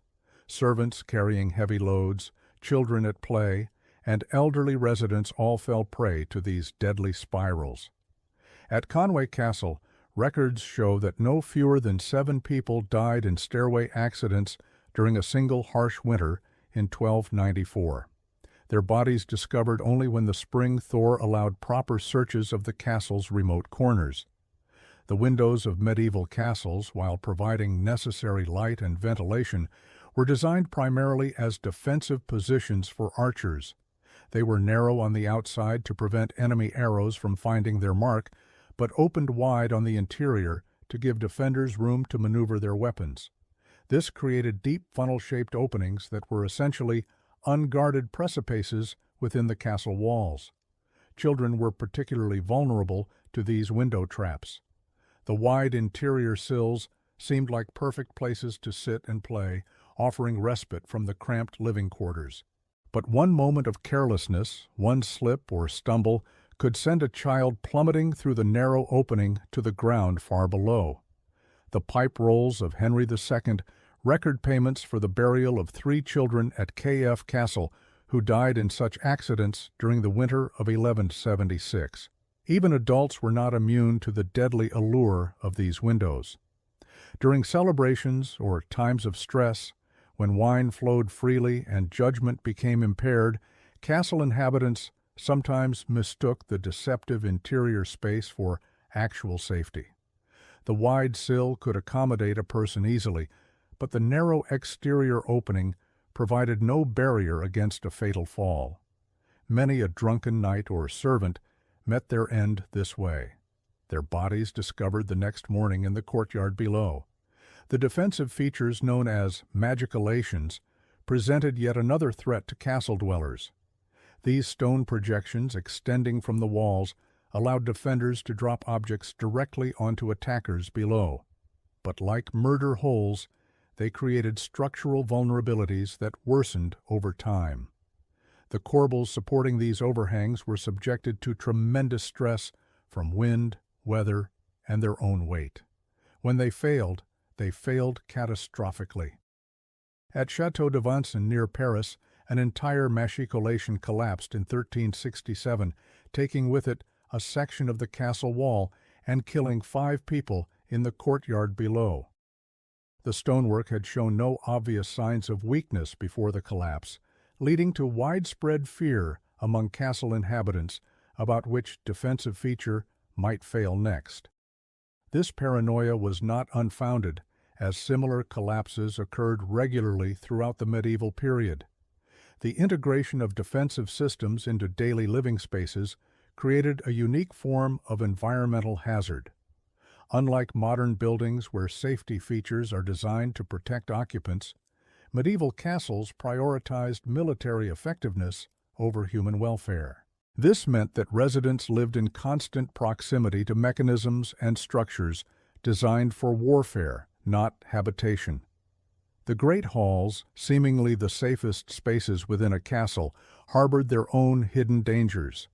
The massive wooden beams supporting their roofs were often green timber installed before proper seasoning. Over time, these beams would shrink, warp, and weaken. The load they carried was immense, supporting not just the roof, but often additional floors and defensive positions above. When these beams failed, they didn't crack gradually but snapped suddenly, bringing down tons of timber and stone onto anyone below. Bamberg Castle experienced such a catastrophic beam failure during a feast in 1333. The great hall was packed with nobles and their retinues celebrating a successful harvest when a primary support beam snapped without warning. The section of roof it supported crashed down onto the high table, killing the lord of the castle and 6 of his guests instantly. The survivors described a sound like thunder, followed by screams and the settling of debris that lasted for what seemed like hours. The heating systems in medieval castles created another layer of danger that inhabitants learned to navigate daily. The great fireplaces that provided warmth were massive affairs designed to heat large spaces efficiently, but their size made them structurally challenging, requiring enormous chimneys and flue that created weak points in the castle walls. These chimneys were prone to blockage from debris, birds' nests, and structural settling, leading to dangerous buildups of smoke and gases within living spaces. Carbon monoxide poisoning was a silent killer in medieval castles, though it was not understood at the time. Families would simply go to sleep in their chambers and never wake up. Victims of the odorless, colorless gas that accumulated when fireplaces drew poorly or chimneys became blocked. At Ledlow Castle, an entire family of minor nobles died this way in 1289, found peaceful in their beds, but stone cold by morning. Such deaths were often attributed to divine will or mysterious ailments, as the true cause remained invisible and incomprehensible.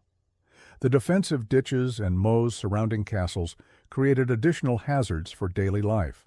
While they successfully deterred attackers, they also posed constant threats to castle inhabitants who needed to traverse them regularly.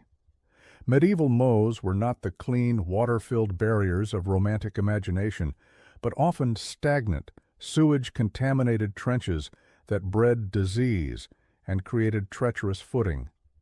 During winter, these water features became particularly deadly. Ice would form unevenly, creating surfaces that appeared solid, but could give way without warning. Many castle servants and residents fell through thin ice while attempting to cross moats or retrieve items that had fallen in. The weight of medieval clothing, especially when waterlogged, made escape from such accidents nearly impossible. Warcastle's records describe the drowning of a young page in 1278 who fell through the ice while attempting to retrieve a nobleman's glove that had blown into the moat. Despite the efforts of several men to rescue him, the boy's heavy woolen clothing and the shock of the freezing water prevented his escape. His body was not recovered until the spring thaw, a grim reminder of how even simple errands could turn fatal in the castle environment. The very success of a castle's defensive design often contributed to its deadliness for inhabitants. The more impregnable a fortress appeared, the more likely its residents were to develop a false sense of security about their environment. They focused on external threats while becoming complacent about the internal dangers that surrounded them daily. This psychological trap was perhaps the most insidious hazard of all, as it prevented people from taking proper precautions against the very real threats posed by their own homes. The irony was profound and tragic. These mighty fortresses built to protect life and property from human enemies became environments where death stalked the innocent through means both subtle and sudden. The same features that made a castle defensible made it dangerous to inhabit. The thick walls that stopped arrows trapped toxic gases. The narrow passages that hindered attackers claimed the lives of children at play. The high positions that provided strategic advantage became fatal drops for the unwary. Medieval castles were indeed death traps, but not in the way their builders intended. They were monuments to the unintended consequences of prioritizing military function over human safety. creating environments where survival required constant vigilance against threats that came not from without, but from the very stones and structures meant to provide protection. Looking at the provided script summary and reference materials, I'll continue from where Part 6 left off, focusing on the environmental and psychological hazards that made medieval castles death traps for their inhabitants. Beyond the immediate physical dangers of collapse, fire, and contamination, medieval castles subjected their residents to a host of environmental hazards that could prove just as deadly over time. The very design features that made these fortresses so formidable against enemies often created treacherous conditions for those living within their walls. During the harsh winter months, castle inhabitants faced the constant threat of hypothermia and frostbite. The massive stone walls that provided protection against siege engines also acted as thermal conductors, drawing heat away from interior spaces and creating bone-chilling cold that could kill the weak, elderly, or sick. Ice would form on interior walls, making already slippery stone surfaces even more hazardous. Servants carrying heavy loads up and down icy staircases frequently slipped and fell, suffering broken bones or worse. The narrow arrow slits and small windows that prevented enemy archers from finding targets also severely limited natural light and ventilation. During winter storms, these openings had to be shuttered completely, plunging castle interiors into near total darkness for days at a time. Residents stumbled through pitch-black corridors, falling down stairs, walking into walls, or accidentally stepping into open wells and systems. The lack of adequate lighting made every movement a potential death sentence. Water presented perhaps the most insidious environmental threat. Castle designers prioritized defensive considerations over drainage, creating structures that trapped moisture and humidity. Stagnant water collected in poorly designed courtyards, cellars, and defensive ditches, becoming breeding grounds for disease-carrying insects and creating treacherous patches of ice in winter. The very moats that protected castles from assault became death traps for residents who might slip and fall into the murky depths during nighttime movements or while attempting to fetch water during sieges. Medieval castle dwellers also faced the psychological torment of prolonged isolation and confinement. During extended sieges, residents could be trapped within the castle walls for months, slowly consuming dwindling food supplies while watching friends and family members sicken and die. The constant stress of potential attack combined with overcrowded living conditions and poor sanitation created an atmosphere of paranoia and despair that drove some inhabitants to madness or suicide. The hierarchical nature of castle society meant that lower-status residents bore the brunt of these environmental hazards. While lords and ladies occupied the relatively safer upper floors of keeps, servants and soldiers were relegated to basement chambers, guard towers, and outer buildings where dangers multiplied. These unfortunate souls faced not only the structural risks of older, poorly maintained sections of the castle, but also the additional hazards of working in the most exposed and dangerous areas. Pest infestations added another layer of misery and danger to castle life. The thick stone walls and numerous hiding places provided perfect habitats for rats, which carried fleas infected with bubonic plague and other diseases. These rodents contaminated food stores, gnawed through wooden supports, and spread disease throughout the castle population. Medieval residents had no effective means of controlling these infestations, leaving them vulnerable to repeated waves of pestilence. The accumulation of human and animal waste within castle walls created a toxic environment that slowly poisoned inhabitants over time. Guard robes emptied into pits or chutes that often overflow during heavy rains, sending sewage flowing through lower levels of the castle. The resulting contamination of water supplies and living spaces exposed residents to cholera dysentery and typhoid fever. Even those who survived the immediate effects of such diseases often suffered long-term health consequences that shortened their lives significantly. Perhaps most tragically, the very features that made castles symbols of power and prestige also made them elaborate death traps for the people they were meant to protect. The massive walls that projected strength could collapse without warning. The defensive mechanisms designed to repel invaders could malfunction and kill defenders. The water systems meant to sustain life during sieges could become conduits for disease and death. In their single-minded focus on military effectiveness, medieval castle builders created structures that were fundamentally hostile to human habitation. Every design decision prioritized defensive capability over safety, comfort, or health. The result was a building type that, while militarily impressive, subjected its inhabitants to a constant array of mortal dangers that claimed lives as surely as any enemy sword or siege engine. The irony of medieval castles is that they succeeded brilliantly at their intended purpose of military defense, while simultaneously failing catastrophically at their secondary function of providing safe shelter for human beings. These monuments to medieval engineering prowess stand today as reminders not only of the ingenuity of their builders, but also of the terrible price paid by those who lived and died within their walls. In seeking to create impregnable fortresses, medieval architects inadvertently designed some of history's most elaborate and deadly death traps. Here's part 8 of the 12-part script for why medieval castles were death traps. Even the simplest daily routines within castle walls posed extraordinary dangers to inhabitants. Take the matter of sleeping arrangements, something we consider a basic human comfort. In medieval castles, even rest itself could become a death sentence. The great halls where many servants and soldiers slept were death traps disguised as dormitories. These massive spaces designed to accommodate dozens of people created a perfect storm of hazardous conditions that could turn a peaceful night's sleep into a nightmare of injury or death.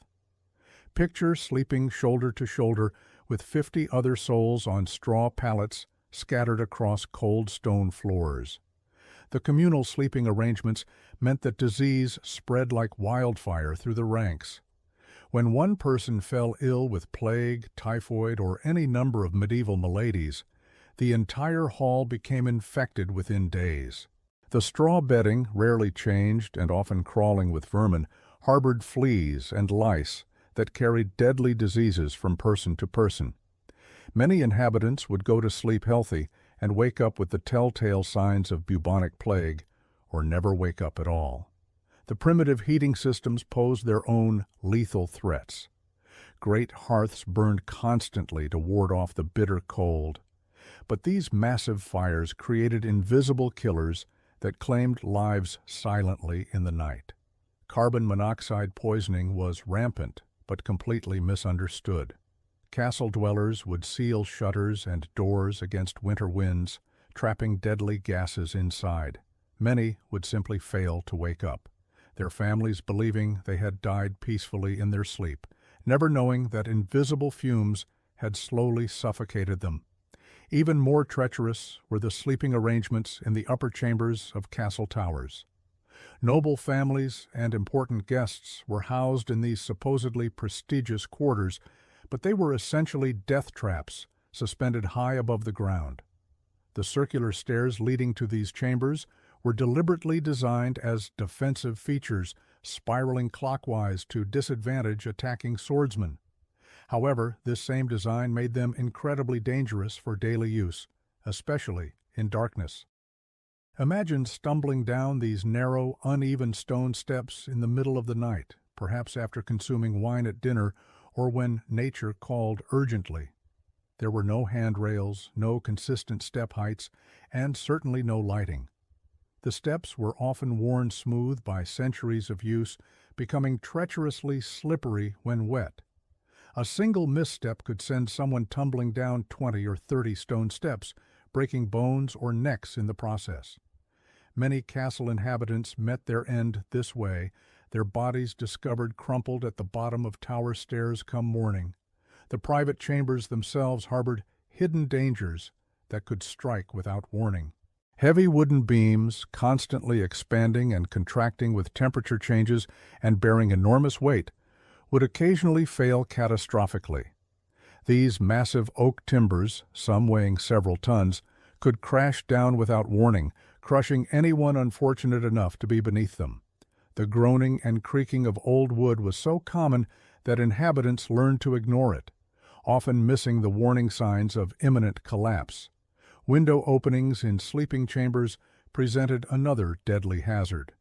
These apertures, designed primarily for defense rather than comfort, were often little more than narrow slits in thick stone walls. But in grander chambers, larger windows were sometimes installed, and these became death traps for the unwary. Without glass in many cases, or with only crude shutters for protection, people could easily fall through these openings, especially during winter months when ice made surfaces treacherous. Children were particularly vulnerable, and many noble families lost heirs to such accidents. The very beds themselves could become instruments of death. Heavy wooden frames, often elaborately carved and fitted with thick curtains for privacy and warmth, could collapse without warning. The rope supports that held straw mattresses would rot or snap, sending sleepers crashing to the floor. More insidiously, the enclosed nature of curtained beds created perfect conditions for suffocation. The heavy fabrics trapped carbon dioxide and reduced oxygen levels, particularly dangerous for elderly or infirm occupants who might not have the strength to push through heavy curtains if they became tangled. Personal belongings stored in sleeping chambers added another layer of danger. Heavy wooden chests, metal armor, and weapons were typically kept in bedchambers for security. But these items could shift and fall, particularly in upper floors where wind could cause the entire structure to sway. Many castle inhabitants were injured or killed by falling objects during storms, or even on calm nights, when poorly secured items simply toppled over. The location of sleeping quarters within the castle's defensive structure meant that inhabitants were often the first to suffer when the castle's protective features failed. Rooms built into the outer walls were particularly vulnerable when siege engines breached the defenses. Residents might be sleeping peacefully when a catapult stone crashed through the wall above their heads, bringing down tons of masonry. During sieges, these chambers became obvious targets for enemy fire, turning bedrooms into kill zones. Perhaps most tragically, the very isolation of private sleeping chambers meant that when accidents or medical emergencies occurred during the night, help was often too far away. Someone suffering a heart attack, stroke, or severe injury might die alone in their chamber, their cries for help unheard through thick stone walls. The castle's defensive design, built to keep enemies out, also kept life-saving assistance from reaching those who needed it most urgently. Fire represented the ultimate nightmare for anyone sleeping in a medieval castle. The combination of wooden furnishings, straw bedding, and open flames for heating and lighting created tinderbox conditions. When fires started in sleeping quarters, they spread with terrifying speed through the dry materials. The narrow staircases and corridors that were designed to slow enemy advances became death traps for fleeing inhabitants. Many people died not from the flames themselves, but from smoke inhalation as they tried desperately to escape through the castle's maze-like interior. The communal nature of castle life meant that privacy was rare, but it also meant that dangerous individuals might share sleeping spaces with the innocent. Mentally unstable servants, criminals pressed into service, or simply desperate people driven to violence by harsh conditions could pose threats to their sleeping companions. Without proper supervision or security in these shared spaces, assaults, thefts, and even murders occurred with disturbing frequency. Water damage from the castle's primitive plumbing and drainage systems frequently affected sleeping areas, creating dangerous conditions that could persist for months. Leaking roofs and walls would saturate wooden floors and support beams, causing them to rot and weaken. Many inhabitants fell through floors that appeared solid but had been undermined by persistent moisture. The dampness also promoted the growth of deadly molds and fungi that poisoned the air and caused respiratory illnesses that could prove fatal over time. Even the act of dressing and undressing in these chambers carried risks. The combination of poor lighting, uneven floors, and heavy medieval clothing created numerous opportunities for accidents.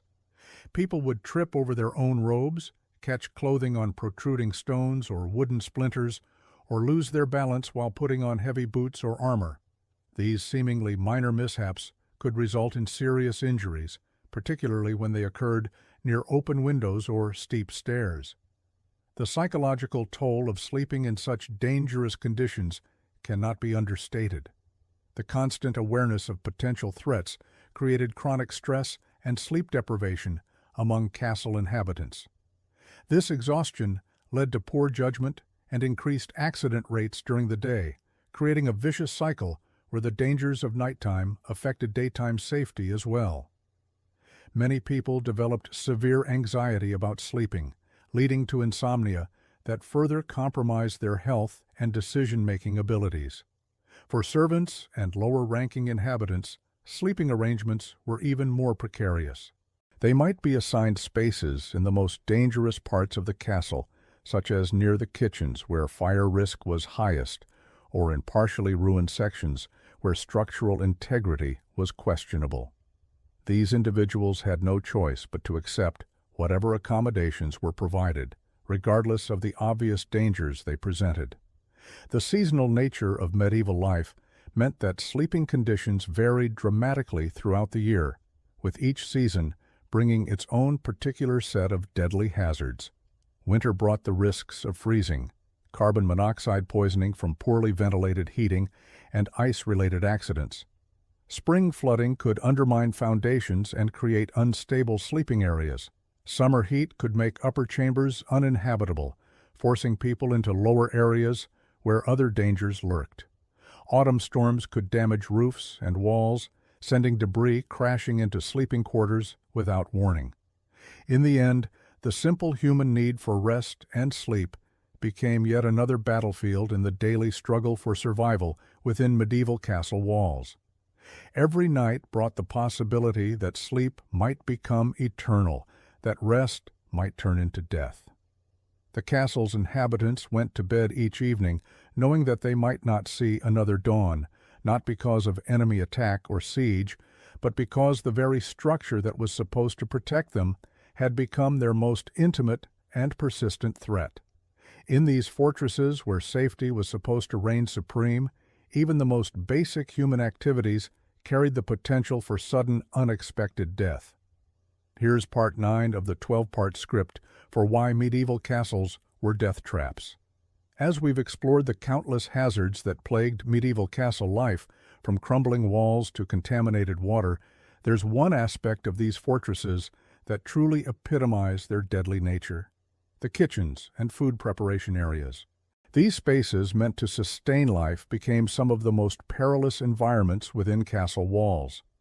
Picture the great kitchen of a medieval castle, a cavernous space dominated by massive stone hearths that roared with constant flame. These cooking fires, essential for preparing meals for hundreds of inhabitants, created a perpetual inferno that could easily spiral out of control. The kitchen walls, blackened with decades of soot and grease, were essentially giant tinder boxes waiting for a single spark to ignite them. Wooden beams overhead, dried by years of heat and saturated with cooking fats, could burst into flames with terrifying speed. The kitchen staff worked in conditions that would horrify modern safety inspectors. Scullery maids and kitchen boys skewered between blazing hearths, carrying buckets of scalding water and platters of searing meat.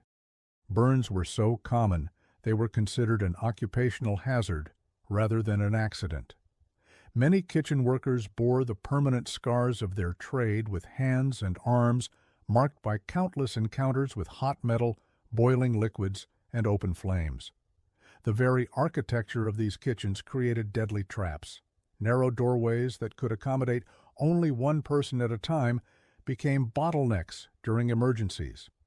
When fires broke out, which they did with alarming frequency, workers found themselves trapped between walls of flame with no escape route. The high stone walls that contained the heat also contained the people, turning the kitchen into a furnace with human fuel. Water, that most basic necessity, presented its own lethal challenges within castle kitchens. Wells were often contaminated by seepage from primitive sewage systems or tainted by the decomposing bodies of animals that had fallen into the water source. The castle's water supply frequently harbored deadly bacteria and parasites that could kill as efficiently as any sword. Kitchen workers who drank from these sources faced constant risk of dysentery, typhoid, and cholera. Food storage areas were breeding grounds for vermin and disease. Grain stores attracted rats by the thousands, and these rodents brought with them fleas carrying bubonic plague. The Black Death, which devastated Europe in the 14th century, often entered castles through their very kitchens and storerooms. Meat hung in cool chambers to cure would rot in warm weather, filling storage areas with toxic fumes and deadly bacteria. Even the salt used to preserve food could be contaminated with lead and other poisonous substances. The preparation of meals itself was fraught with danger. Massive cauldrons suspended over roaring fires could tip without warning, spilling boiling liquids across anyone unfortunate enough to be nearby. Kitchen knives kept razor sharp, for cutting through tough meat and bone caused frequent accidents in the dim, smoke-filled environment. The combination of poor lighting, slippery floors, and deadly implements created a workplace where serious injury was not a matter of if, but when. Smoke from the cooking fires created another silent killer. Medieval kitchens had primitive ventilation systems at best, and the constant inhalation of thick, acrid smoke damaged the lungs of everyone who worked there. Many kitchen staff developed chronic respiratory conditions that slowly strangled their ability to breathe. The smoke also reduced visibility to dangerous levels, making it difficult to see hazards until it was too late. The hierarchy of castle kitchens created additional dangers for those at the bottom of the social ladder. Young apprentices and servants were often forced to perform the most dangerous tasks with little training or protection. They might be ordered to clean out hot ovens while embers still glowed, or to venture into smoke-file storage areas to retrieve supplies during fires. Their expendable status meant their safety was rarely a concern for their superiors. Poisoning, whether accidental or intentional, was another constant threat in castle kitchens. Spoiled food was common due to poor preservation methods and lack of refrigeration. Cooks had to rely on smell and taste to determine if meat was safe to eat. But these senses were often dulled by the constant exposure to smoke and strong odor. Ergot poisoning from contaminated grain could cause hallucinations, convulsions, and death. Lead poisoning from putter plates and cups used in food preparation created slow, agonizing illness. The very people responsible for feeding the castle faced the greatest food insecurity. Kitchen workers were often fed scraps and leftovers, the least nutritious and most potentially dangerous portions of meals. Malnutrition weakened their immune systems, making them more susceptible to the diseases that flourished in the unsanitary kitchen environment. Ironically, those who prepared feasts for nobles often went hungry themselves. Accidents with cooking equipment were particularly gruesome in an age without proper medical care. A worker might be scalded by steam from a boiling pot, burned by molten fat, or crushed by falling equipment. Without antibiotics or proper wound care, even minor injuries could become infected and led to death. The primitive medical knowledge of the time meant that treatments were often more harmful than the original injury. The seasonal nature of food supplies created periods of extreme stress in castle kitchens. During times of siege or famine, kitchen staff were under enormous pressure to stretch dwindling supplies. They might be forced to prepare food from questionable sources or to work longer hours under even more dangerous conditions. The desperation of these times led to increased accidents and poor decision-making that put everyone at risk. Even the act of obtaining ingredients could be deadly. Kitchen workers might be sent to gather herbs from areas where poisonous plants grew alongside edible ones. Without proper botanical knowledge, they could accidentally harvest deadly nightshade instead of edible berries or confuse poisonous mushrooms with safe varieties. These mistakes could kill not just the gatherer, but anyone who consumed the resulting meal. The preservation methods used in medieval times created their own hazards. Smoking meat required tending fires for days, increasing the risk of burns and smoke inhalation. Salting food required handling large quantities of coarse salt that could cause severe cuts and chemical burns. Pickling involved working with strong acids that could cause blindness if splashed in the eyes. Fire remained the greatest threat of all in castle kitchens. The combination of open flames, wooden structures, and flammable materials created perfect conditions for catastrophic blazes. When kitchen fires spread, they could consume entire sections of a castle with terrifying speed.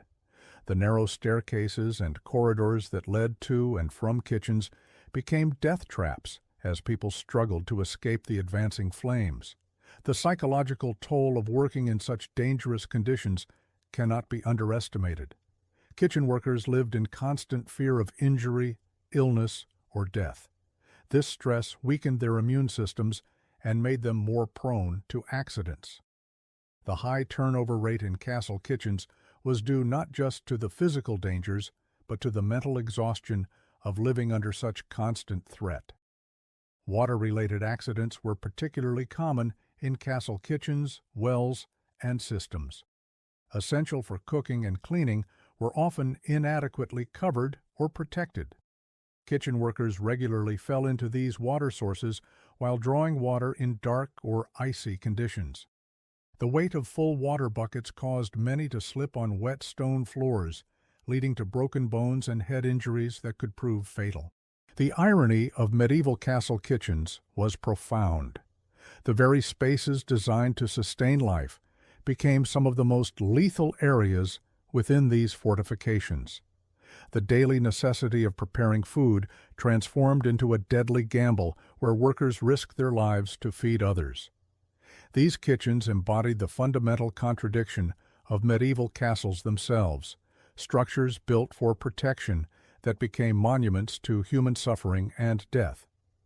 In examining these kitchen hazards, we see how the medieval approach to castle design prioritized military function over human safety at every level. From the grandest lord to the humblest scullery maid, no one was truly safe within these walls. The kitchens serve as a microcosm of the broader castle environment where death lurked in every corner, and survival was never guaranteed. The legacy of these dangerous kitchens reminds us that medieval castles, for all their impressive architecture and romantic appeal, were fundamentally places where human life was considered expendable in service of military and political goals. They stand as monuments not just to medieval engineering, but to the countless lives lost in their construction, maintenance, and daily operation. Why medieval castles were death traps. Part 10. As we've explored the countless hazards that plagued medieval castle life, from the obvious dangers of warfare to the hidden perils of everyday existence, we must now turn our attention to perhaps the most insidious threat of all, the psychological toll these fortress prisons exacted on their inhabitants. For while we've examined how medieval castles could kill the body through disease, accident, and structural failure, they were equally adept at slowly destroying the human spirit. Picture yourself confined within the massive stone walls of a medieval castle during the long winter months. The thick walls that promised protection from enemies also blocked out the sun's warming rays, leaving vast chambers perpetually shrouded in gloom. Small, narrow windows designed to prevent arrow attacks also prevented adequate light from penetrating the interior spaces. Oil lamps and candles provided only flickering, inadequate illumination, casting dancing shadows that played tricks on the mind during the endless dark hours. The isolation was perhaps the cruelest torment of all. Medieval castles were often built in remote strategic locations far from populated areas. During times of siege or harsh weather, inhabitants could find themselves completely cut off from the outside world for months at a time. The same moat that kept enemies out also kept the inhabitants trapped within, creating a sense of being buried alive within their stone tomb. Consider the plight of Lady Elelena de Montfort, whose husband's castle in the Welsh borderlands was besieged during the winter of 1282. Her personal letters, discovered centuries later, reveal the gradual deterioration of her mental state as the siege dragged on for 4 months.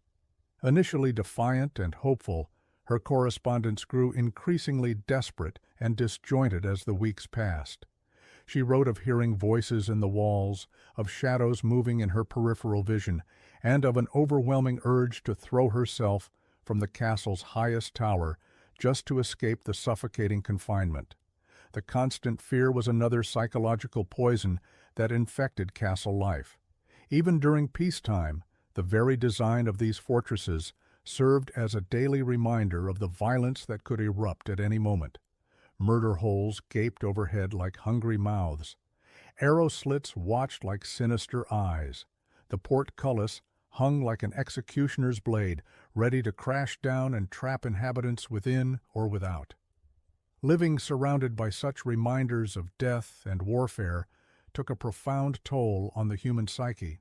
Children born and raised within castle walls often developed what medieval chroniclers described as fortress madness, a condition characterized by extreme anxiety when venturing beyond the castle walls, violent nightmares, and an obsessive fear of open spaces.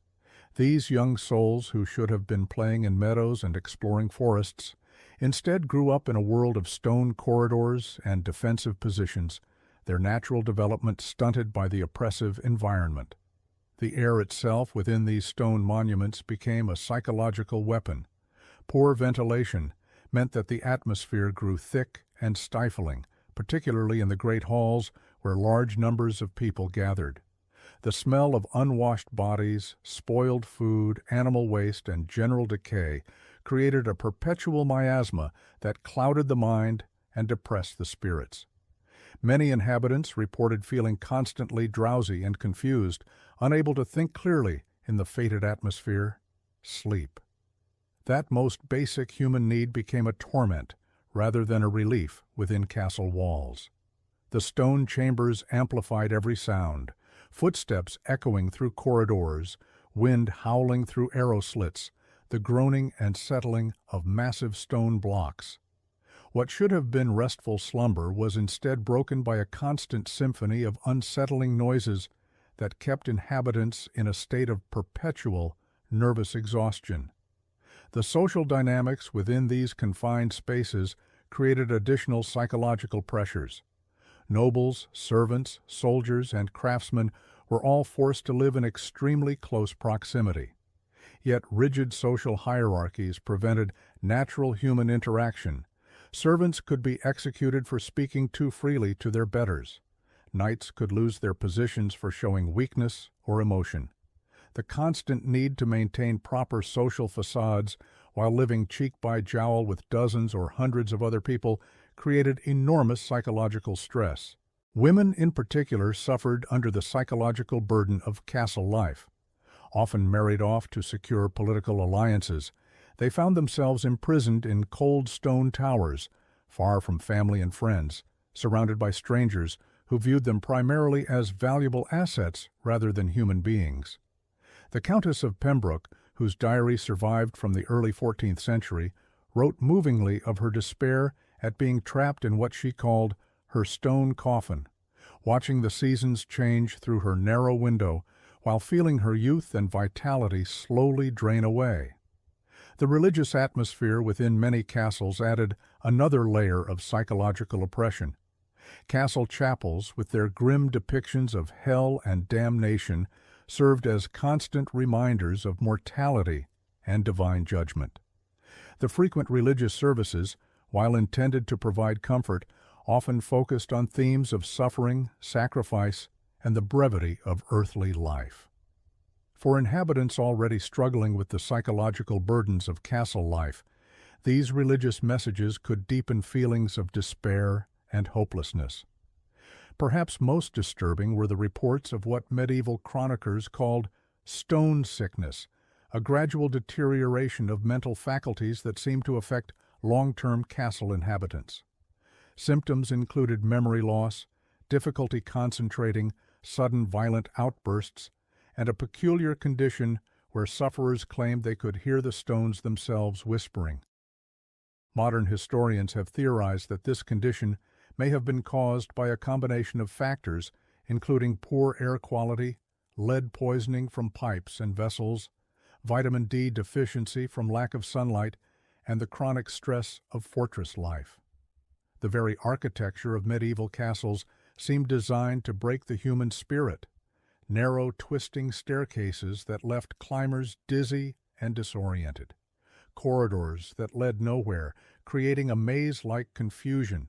Chambers with impossibly high ceilings that made human occupants feel insignificant and powerless. Every element of castle design, while serving defensive purposes, also served to remind inhabitants of their vulnerability and mortality. Seasonal depression took on new depths of meaning within castle walls. As autumn gave way to winter, the already limited natural light dwindled to almost nothing.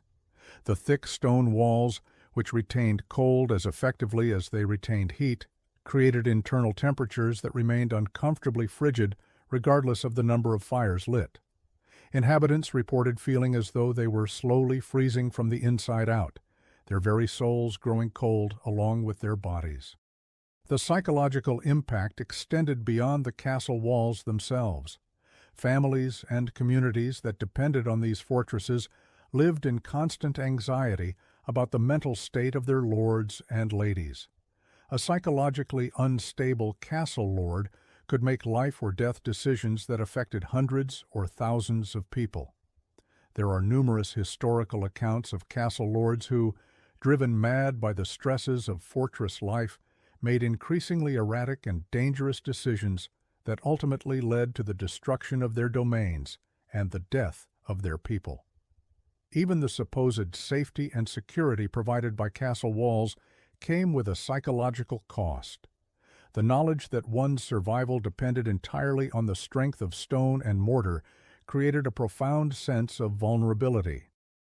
Inhabitants lived with the constant awareness that their protection was ultimately illusory, that given enough time, determination, and resources, any castle could be breached. This knowledge created a persistent undercurrent of anxiety that colored every aspect of daily life.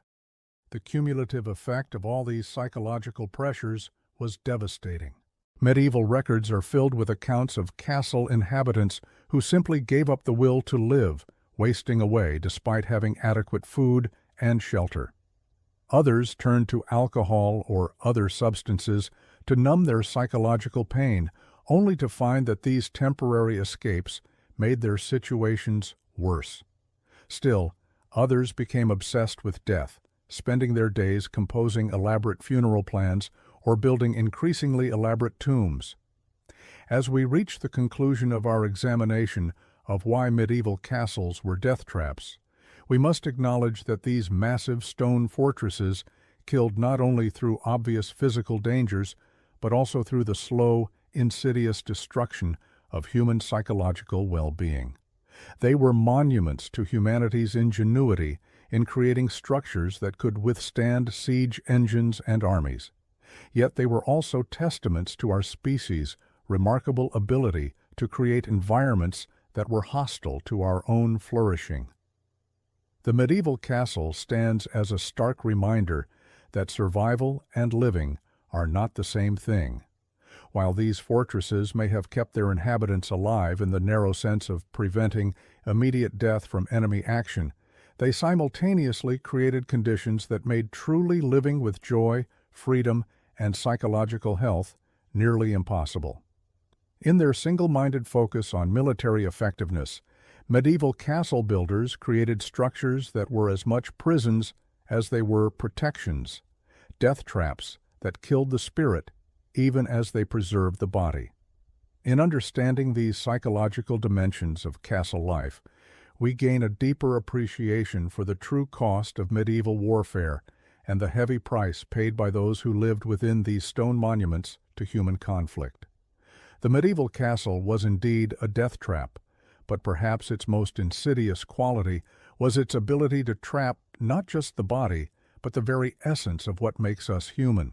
Looking at the existing script content, which has covered the deadly nature of medieval castles comprehensively across 10 parts. Here's Part 11, continuing the narrative. As winter descended upon the medieval landscape, the deadly nature of castles reached its most perilous peak. The very season that should have provided shelter and protection transformed these stone fortresses into frozen monuments to human suffering. When snow began to fall and ice formed on the battlements, the castle's numerous hazards multiplied exponentially, creating a perfect storm of danger that claimed more lives during the dark months than any siege ever could. The first and most immediate threat came from the castle's heating systems, or rather, the catastrophic lack thereof. Medieval castles were notoriously impossible to heat effectively. The massive stone walls that provided protection from enemies also acted as enormous heat sinks, absorbing what little warmth could be generated and radiating it uselessly into the winter air. Great halls that might accommodate hundreds during summer feasts became Arctic chambers where breath froze in the air and wine turned to slush in goblets.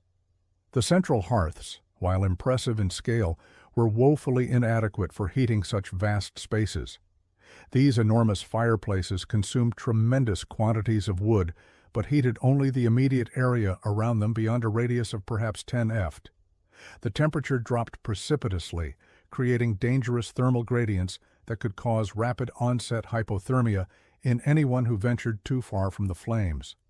Servants and guards who had to move throughout the castle faced constant exposure to life-threatening cold, their extremities going numb, and their core body temperatures dropping to dangerous levels. The smoke from these massive fires created its own deadly hazards. Without proper ventilation systems, thick clouds of acrid smoke would fill the halls, especially when wind conditions were unfavorable. The smoke carried deadly carbon monoxide, an invisible killer that would silently poison inhabitants. Many castle dwellers died in their sleep from carbon monoxide poisoning, their bodies discovered only when servants came to wake them in the morning. The combination of insufficient oxygen and toxic fumes created an atmosphere that was literally poisonous to breathe. Water systems, already problematic during warmer months, became death traps in winter. Wells would freeze solid, cutting off the primary water supply and forcing inhabitants to rely on stored water that quickly became contaminated. The lack of fresh water led to increased consumption of ale and wine, which, while safer than stagnant water, led to widespread alcoholism and impaired judgment that resulted in countless accidents and poor decisions. Even more dangerous were the attempts to obtain water from frozen sources. Desperate inhabitants would venture onto frozen mows or attempt to break ice from wells, often falling through and drowning in the frigid water below. The weight of armor and heavy winter clothing made escape from such situations virtually impossible. Bodies would often remain trapped under ice until spring thaw revealed the grisly extent of winter's toll. The castle's sanitation systems, primitive at best during normal conditions, became completely non-functional in winter. Guardrobe chutes would freeze, creating massive blockages that caused human waste to back up into the living quarters. The stench became overwhelming. But more dangerous was the spread of disease through the contaminated environment. Dysentery, typhoid, and other waterborne illnesses ran rampant through the close quarters, killing inhabitants who had survived the initial cold. Food storage and preparation became matters of life and death during winter months. The castle's food stores, while impressive in quantity, were often inadequately preserved for extended cold periods. Root cellars would freeze, destroying stored vegetables and leaving inhabitants without essential nutrients. Scurvy became common as fresh produce disappeared entirely, causing teeth to fall out, wounds to fail to heal, and eventually death from internal bleeding. The process of cooking itself became incredibly hazardous. Kitchen fires essential for food preparation and warmth were constantly at risk of spreading out of control. The combination of desperate attempts to generate heat and the abundance of dried materials created tinderbox conditions. Many castles were partially or completely destroyed by fires that started in kitchens during winter months, trapping inhabitants in blazing stone chambers with no means of escape. Perhaps most insidious was the way winter darkness affected the psychological state of castle inhabitants. The long nights and short gray days created a crushing sense of isolation and despair. Seasonal depression, while not understood in medieval times, was a very real phenomenon that led to increased rates of suicide, violence, and reckless behavior. The confined spaces and constant proximity to others in distress created a pressure cooker environment where minor disputes could explode into deadly conflicts. The castle's defensive features became particularly treacherous in winter conditions. Icy battlements and frozen walkways turned routine patrols into death-dealing endeavors. Guards attempting to maintain watch would slip on ice-covered stones, plummeting to their deaths in the courtyards below. The narrow spiral staircases, already dangerous in normal conditions, became virtual death traps when covered with frost and ice. Many inhabitants died from falls down these treacherous passages, their bodies broken on the stone steps below. Arrow loops and murder holes designed to provide defensive advantages became channels for deadly winter winds that created hurricane force drafts throughout the castle. These bitter winds would extinguish torches and candles, plunging areas into complete darkness while simultaneously dropping temperatures to lethal levels.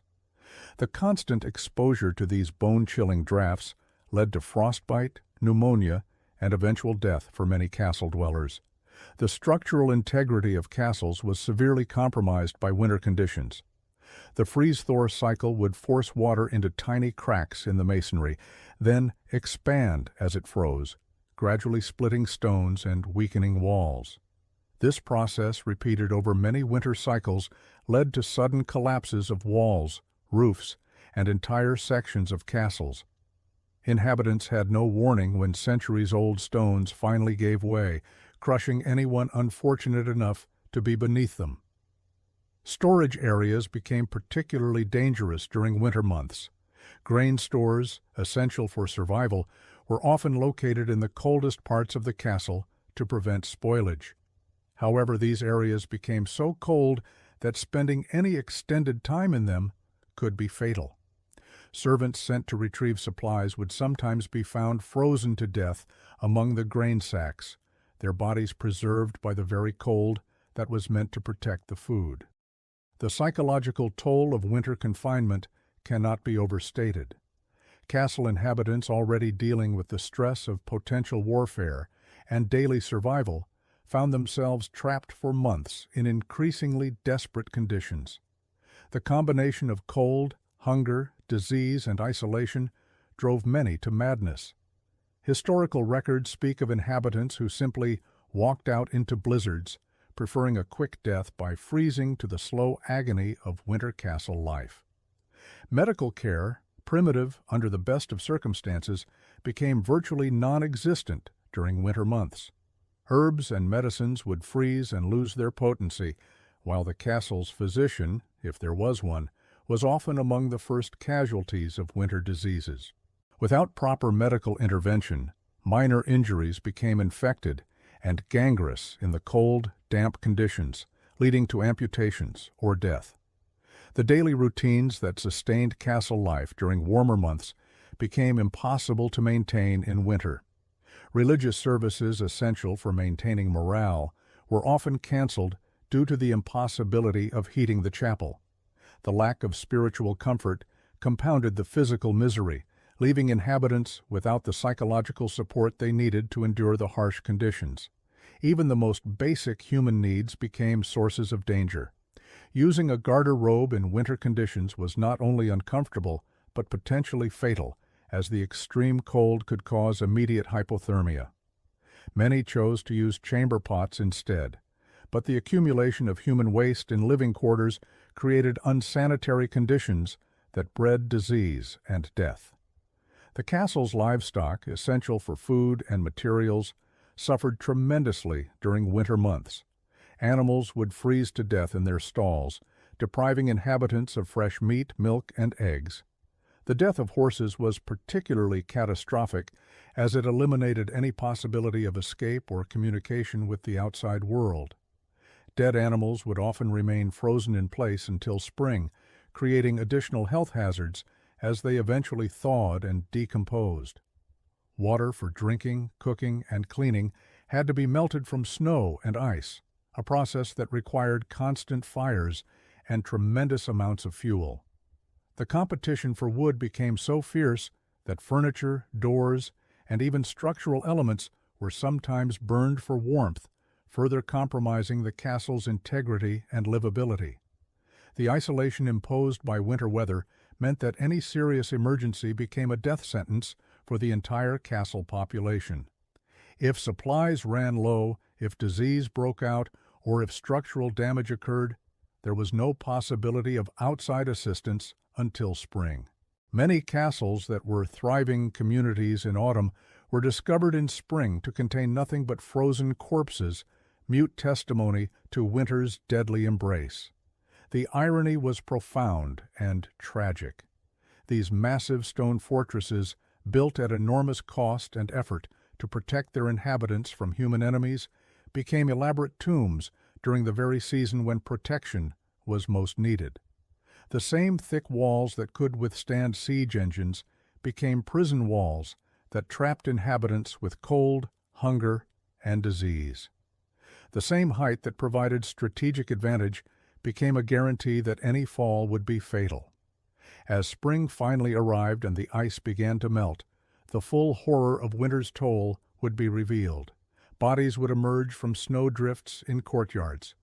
Wells would yield up the frozen corpses of those who had fallen through ice, and the castle's population would often be reduced by half or more.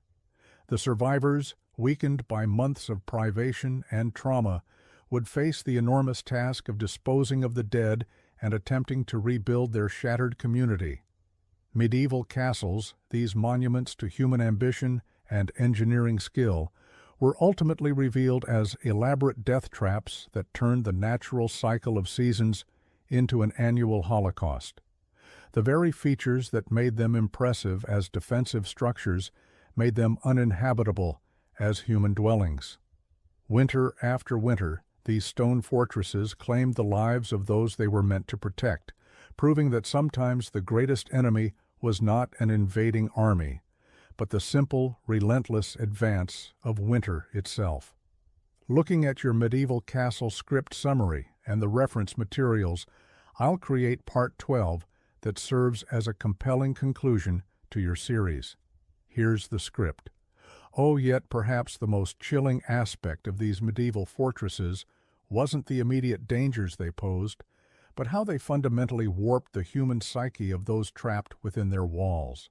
Castle life created a peculiar form of madness that historians have only recently begun to understand.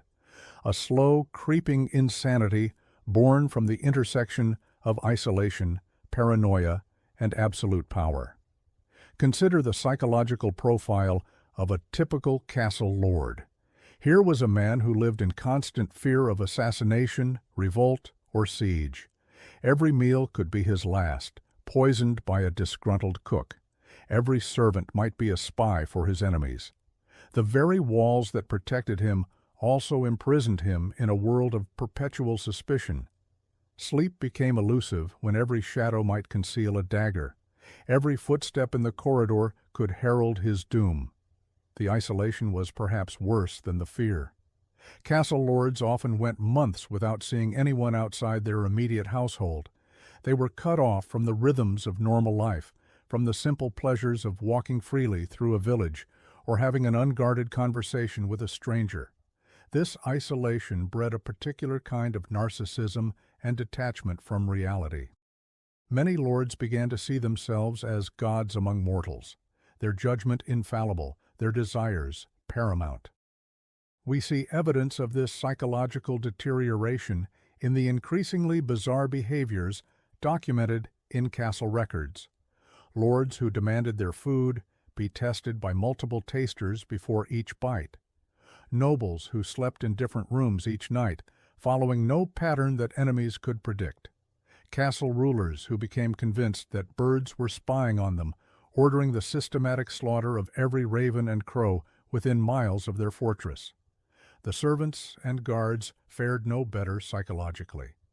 Living under constant surveillance, knowing that any mistake could result in brutal punishment or death, they developed what we might now recognize as severe anxiety disorders. Many castle servants reported chronic insomnia, unable to sleep for fear of making a noise that might disturb their lord. Others became obsessively focused on minute details of their duties, checking and rechecking their work dozens of times. The children born in these environments suffered perhaps the most tragic psychological damage.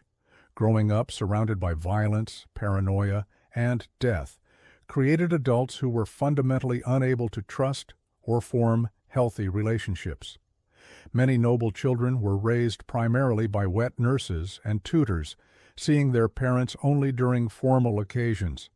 They learned early that affection was weakness, that trust was dangerous, and that power was the only thing that mattered. Castle chroniclers recorded disturbing accounts of noble children who tortured animals for entertainment, who showed no emotion when witnessing executions, who spoke casually of murder and betrayal, as if discussing the weather. These weren't inherently evil children. They were products of an environment so toxic that it poisoned their developing minds. The seasonal patterns of castle life only amplified these psychological pressures. Winter months were particularly brutal, with everyone trapped together in close quarters for months at a time. The combination of limited daylight, poor nutrition, and cabin fever created explosive tensions.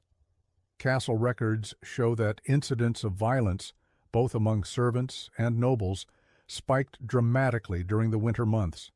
Spring brought its own psychological challenges. After months of confinement, the sudden expansion of possibilities, travel, warfare, hunting, often triggered manic episodes in castle inhabitants. Lords would embark on reckless military campaigns or grandiose building projects, driven by a desperate need to assert control over a world that felt increasingly chaotic. The religious atmosphere of medieval castles added another layer of psychological torment. Chapel services were mandatory, often multiple times per day. The constant emphasis on sin, damnation, and divine judgment created a pervasive atmosphere of guilt and fear. Many castle inhabitants developed what we would now recognize as religious obsessive-compulsive disorder, performing elaborate rituals to ward off divine punishment. Castle confessors held enormous psychological power over inhabitants. These priests knew everyone's secrets, fears, and guilty thoughts. They could absolve or condemn with a word, and many used this power to manipulate castle politics. The knowledge that your deepest thoughts were being reported to both God and potentially your enemies created an additional layer of psychological stress. The economic pressures of maintaining a castle also took a severe psychological toll. Lords lived in constant fear of bankruptcy, knowing that financial ruin could mean the loss of everything: power, status, family, life itself. The enormous costs of maintaining walls, feeding armies, and projecting power meant that even wealthy nobles lived on the edge of financial disaster. This economic anxiety manifested in increasingly desperate behaviors. Lords would mortgage their children's futures, sell family heirlooms, or embark on risky ventures in pursuit of quick wealth. The psychological stress of these financial pressures often led to poor decision-making, creating a downward spiral of debt and desperation. The gender dynamics within castles created additional psychological trauma, particularly for women. Noble women lived under constant surveillance, their value measured primarily by their ability to produce male heirs. The knowledge that failure to bear sons could result in divorce, exile, or worse, created chronic anxiety that affected every aspect of their lives. Many noble women developed what castle physicians described as melancholy, what we would now recognize as severe depression. Trapped in loveless marriages, separated from their families, unable to make meaningful choices about their own lives, these women often retreated into fantasy worlds or religious obsession as coping mechanisms.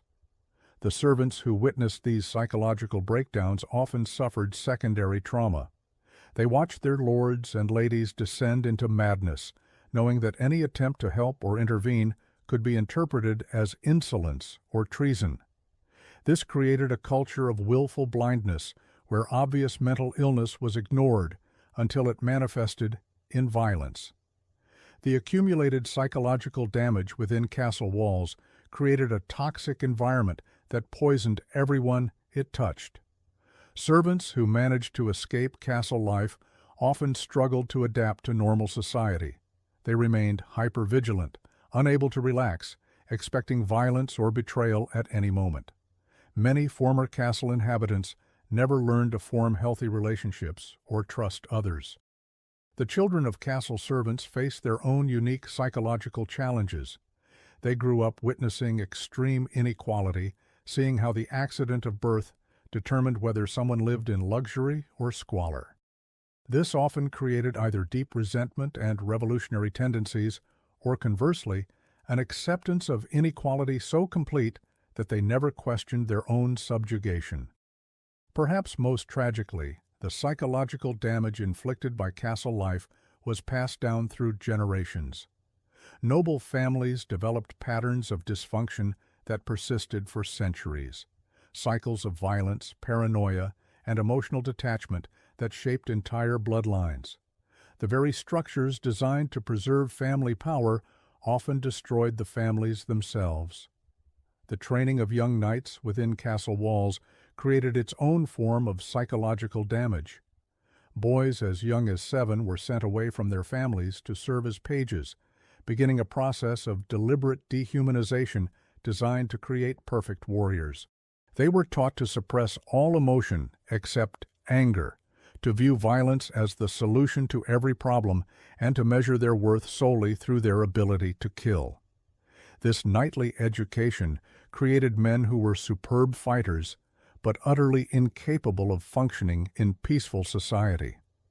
Many knights struggled with what we would now recognize as PTSD, having witnessed and participated in horrific violence from childhood. The romantic image of chivalrous knights masks the reality that these were often deeply damaged individuals psychologically scarred by their training and experiences. The constant presence of death within castle walls created a peculiar form of desensitization that affected everyone. Public executions were entertainment, torture was routine, and casual violence was so common that inhabitants became numb to suffering. This emotional deadening was both a survival mechanism and a tragedy, creating people who had lost touch with their basic humanity. Castle inhabitants developed elaborate superstitions and rituals as psychological coping mechanisms. They wore amulets to ward off poison, performed complex ceremonies before eating, and created intricate systems of signs and portents to try to predict and control their dangerous environment. These behaviors provided the illusion of control in a world where death could strike at any moment. The architectural features of castles themselves contributed to psychological deterioration. The narrow windows, thick walls, and maze-like corridors created a sense of entrapment that affected inhabitants' mental state. Many castle dwellers reported feeling increasingly claustrophobic over time, developing an almost pathological need to escape their stone prisons. The echo chambers created by stone walls and vaulted ceilings amplified every sound, making privacy impossible and creating constant acoustic stress. Inhabitants learned to whisper or developed elaborate systems of silent communication. But the psychological pressure of never being able to speak freely took its toll. As we reach the end of our journey through these medieval death traps, we must confront an uncomfortable truth. The castles that dominated the medieval landscape were not just physically dangerous. They were engines of psychological destruction that damaged everyone who lived within their walls. They created cycles of violence, paranoia, and dysfunction that rippled outward through society, shaping the medieval world's fundamental character. The legacy of these stone fortresses extends far beyond their military function. They represent humanity's capacity to create environments so toxic that they poison the very people they were designed to protect. In our modern world, as we build new forms of isolation and control, perhaps we should remember the lessons of these medieval death traps. That walls built to keep danger out often trap something far worse within. The next time you visit a medieval castle, admire its engineering and imagine its history. But remember, too, the human cost of these magnificent monuments to power and paranoia. Behind every stone lies a story of suffering. Behind every tower, a tale of lives cut short, not by enemy action, but by the very fortress that promised safety. These were not homes. They were elaborate tombs for the living, beautiful prisons that trapped their inhabitants in cycles of fear, violence, and madness that lasted for centuries. In the end, medieval castles achieved their purpose perfectly. They were indeed impregnable fortresses. But what they kept out was not just enemies, but humanity itself, creating stone monuments to mankind's eternal struggle between the need for security and the cost of freedom. And in that struggle, perhaps lies a lesson for us all.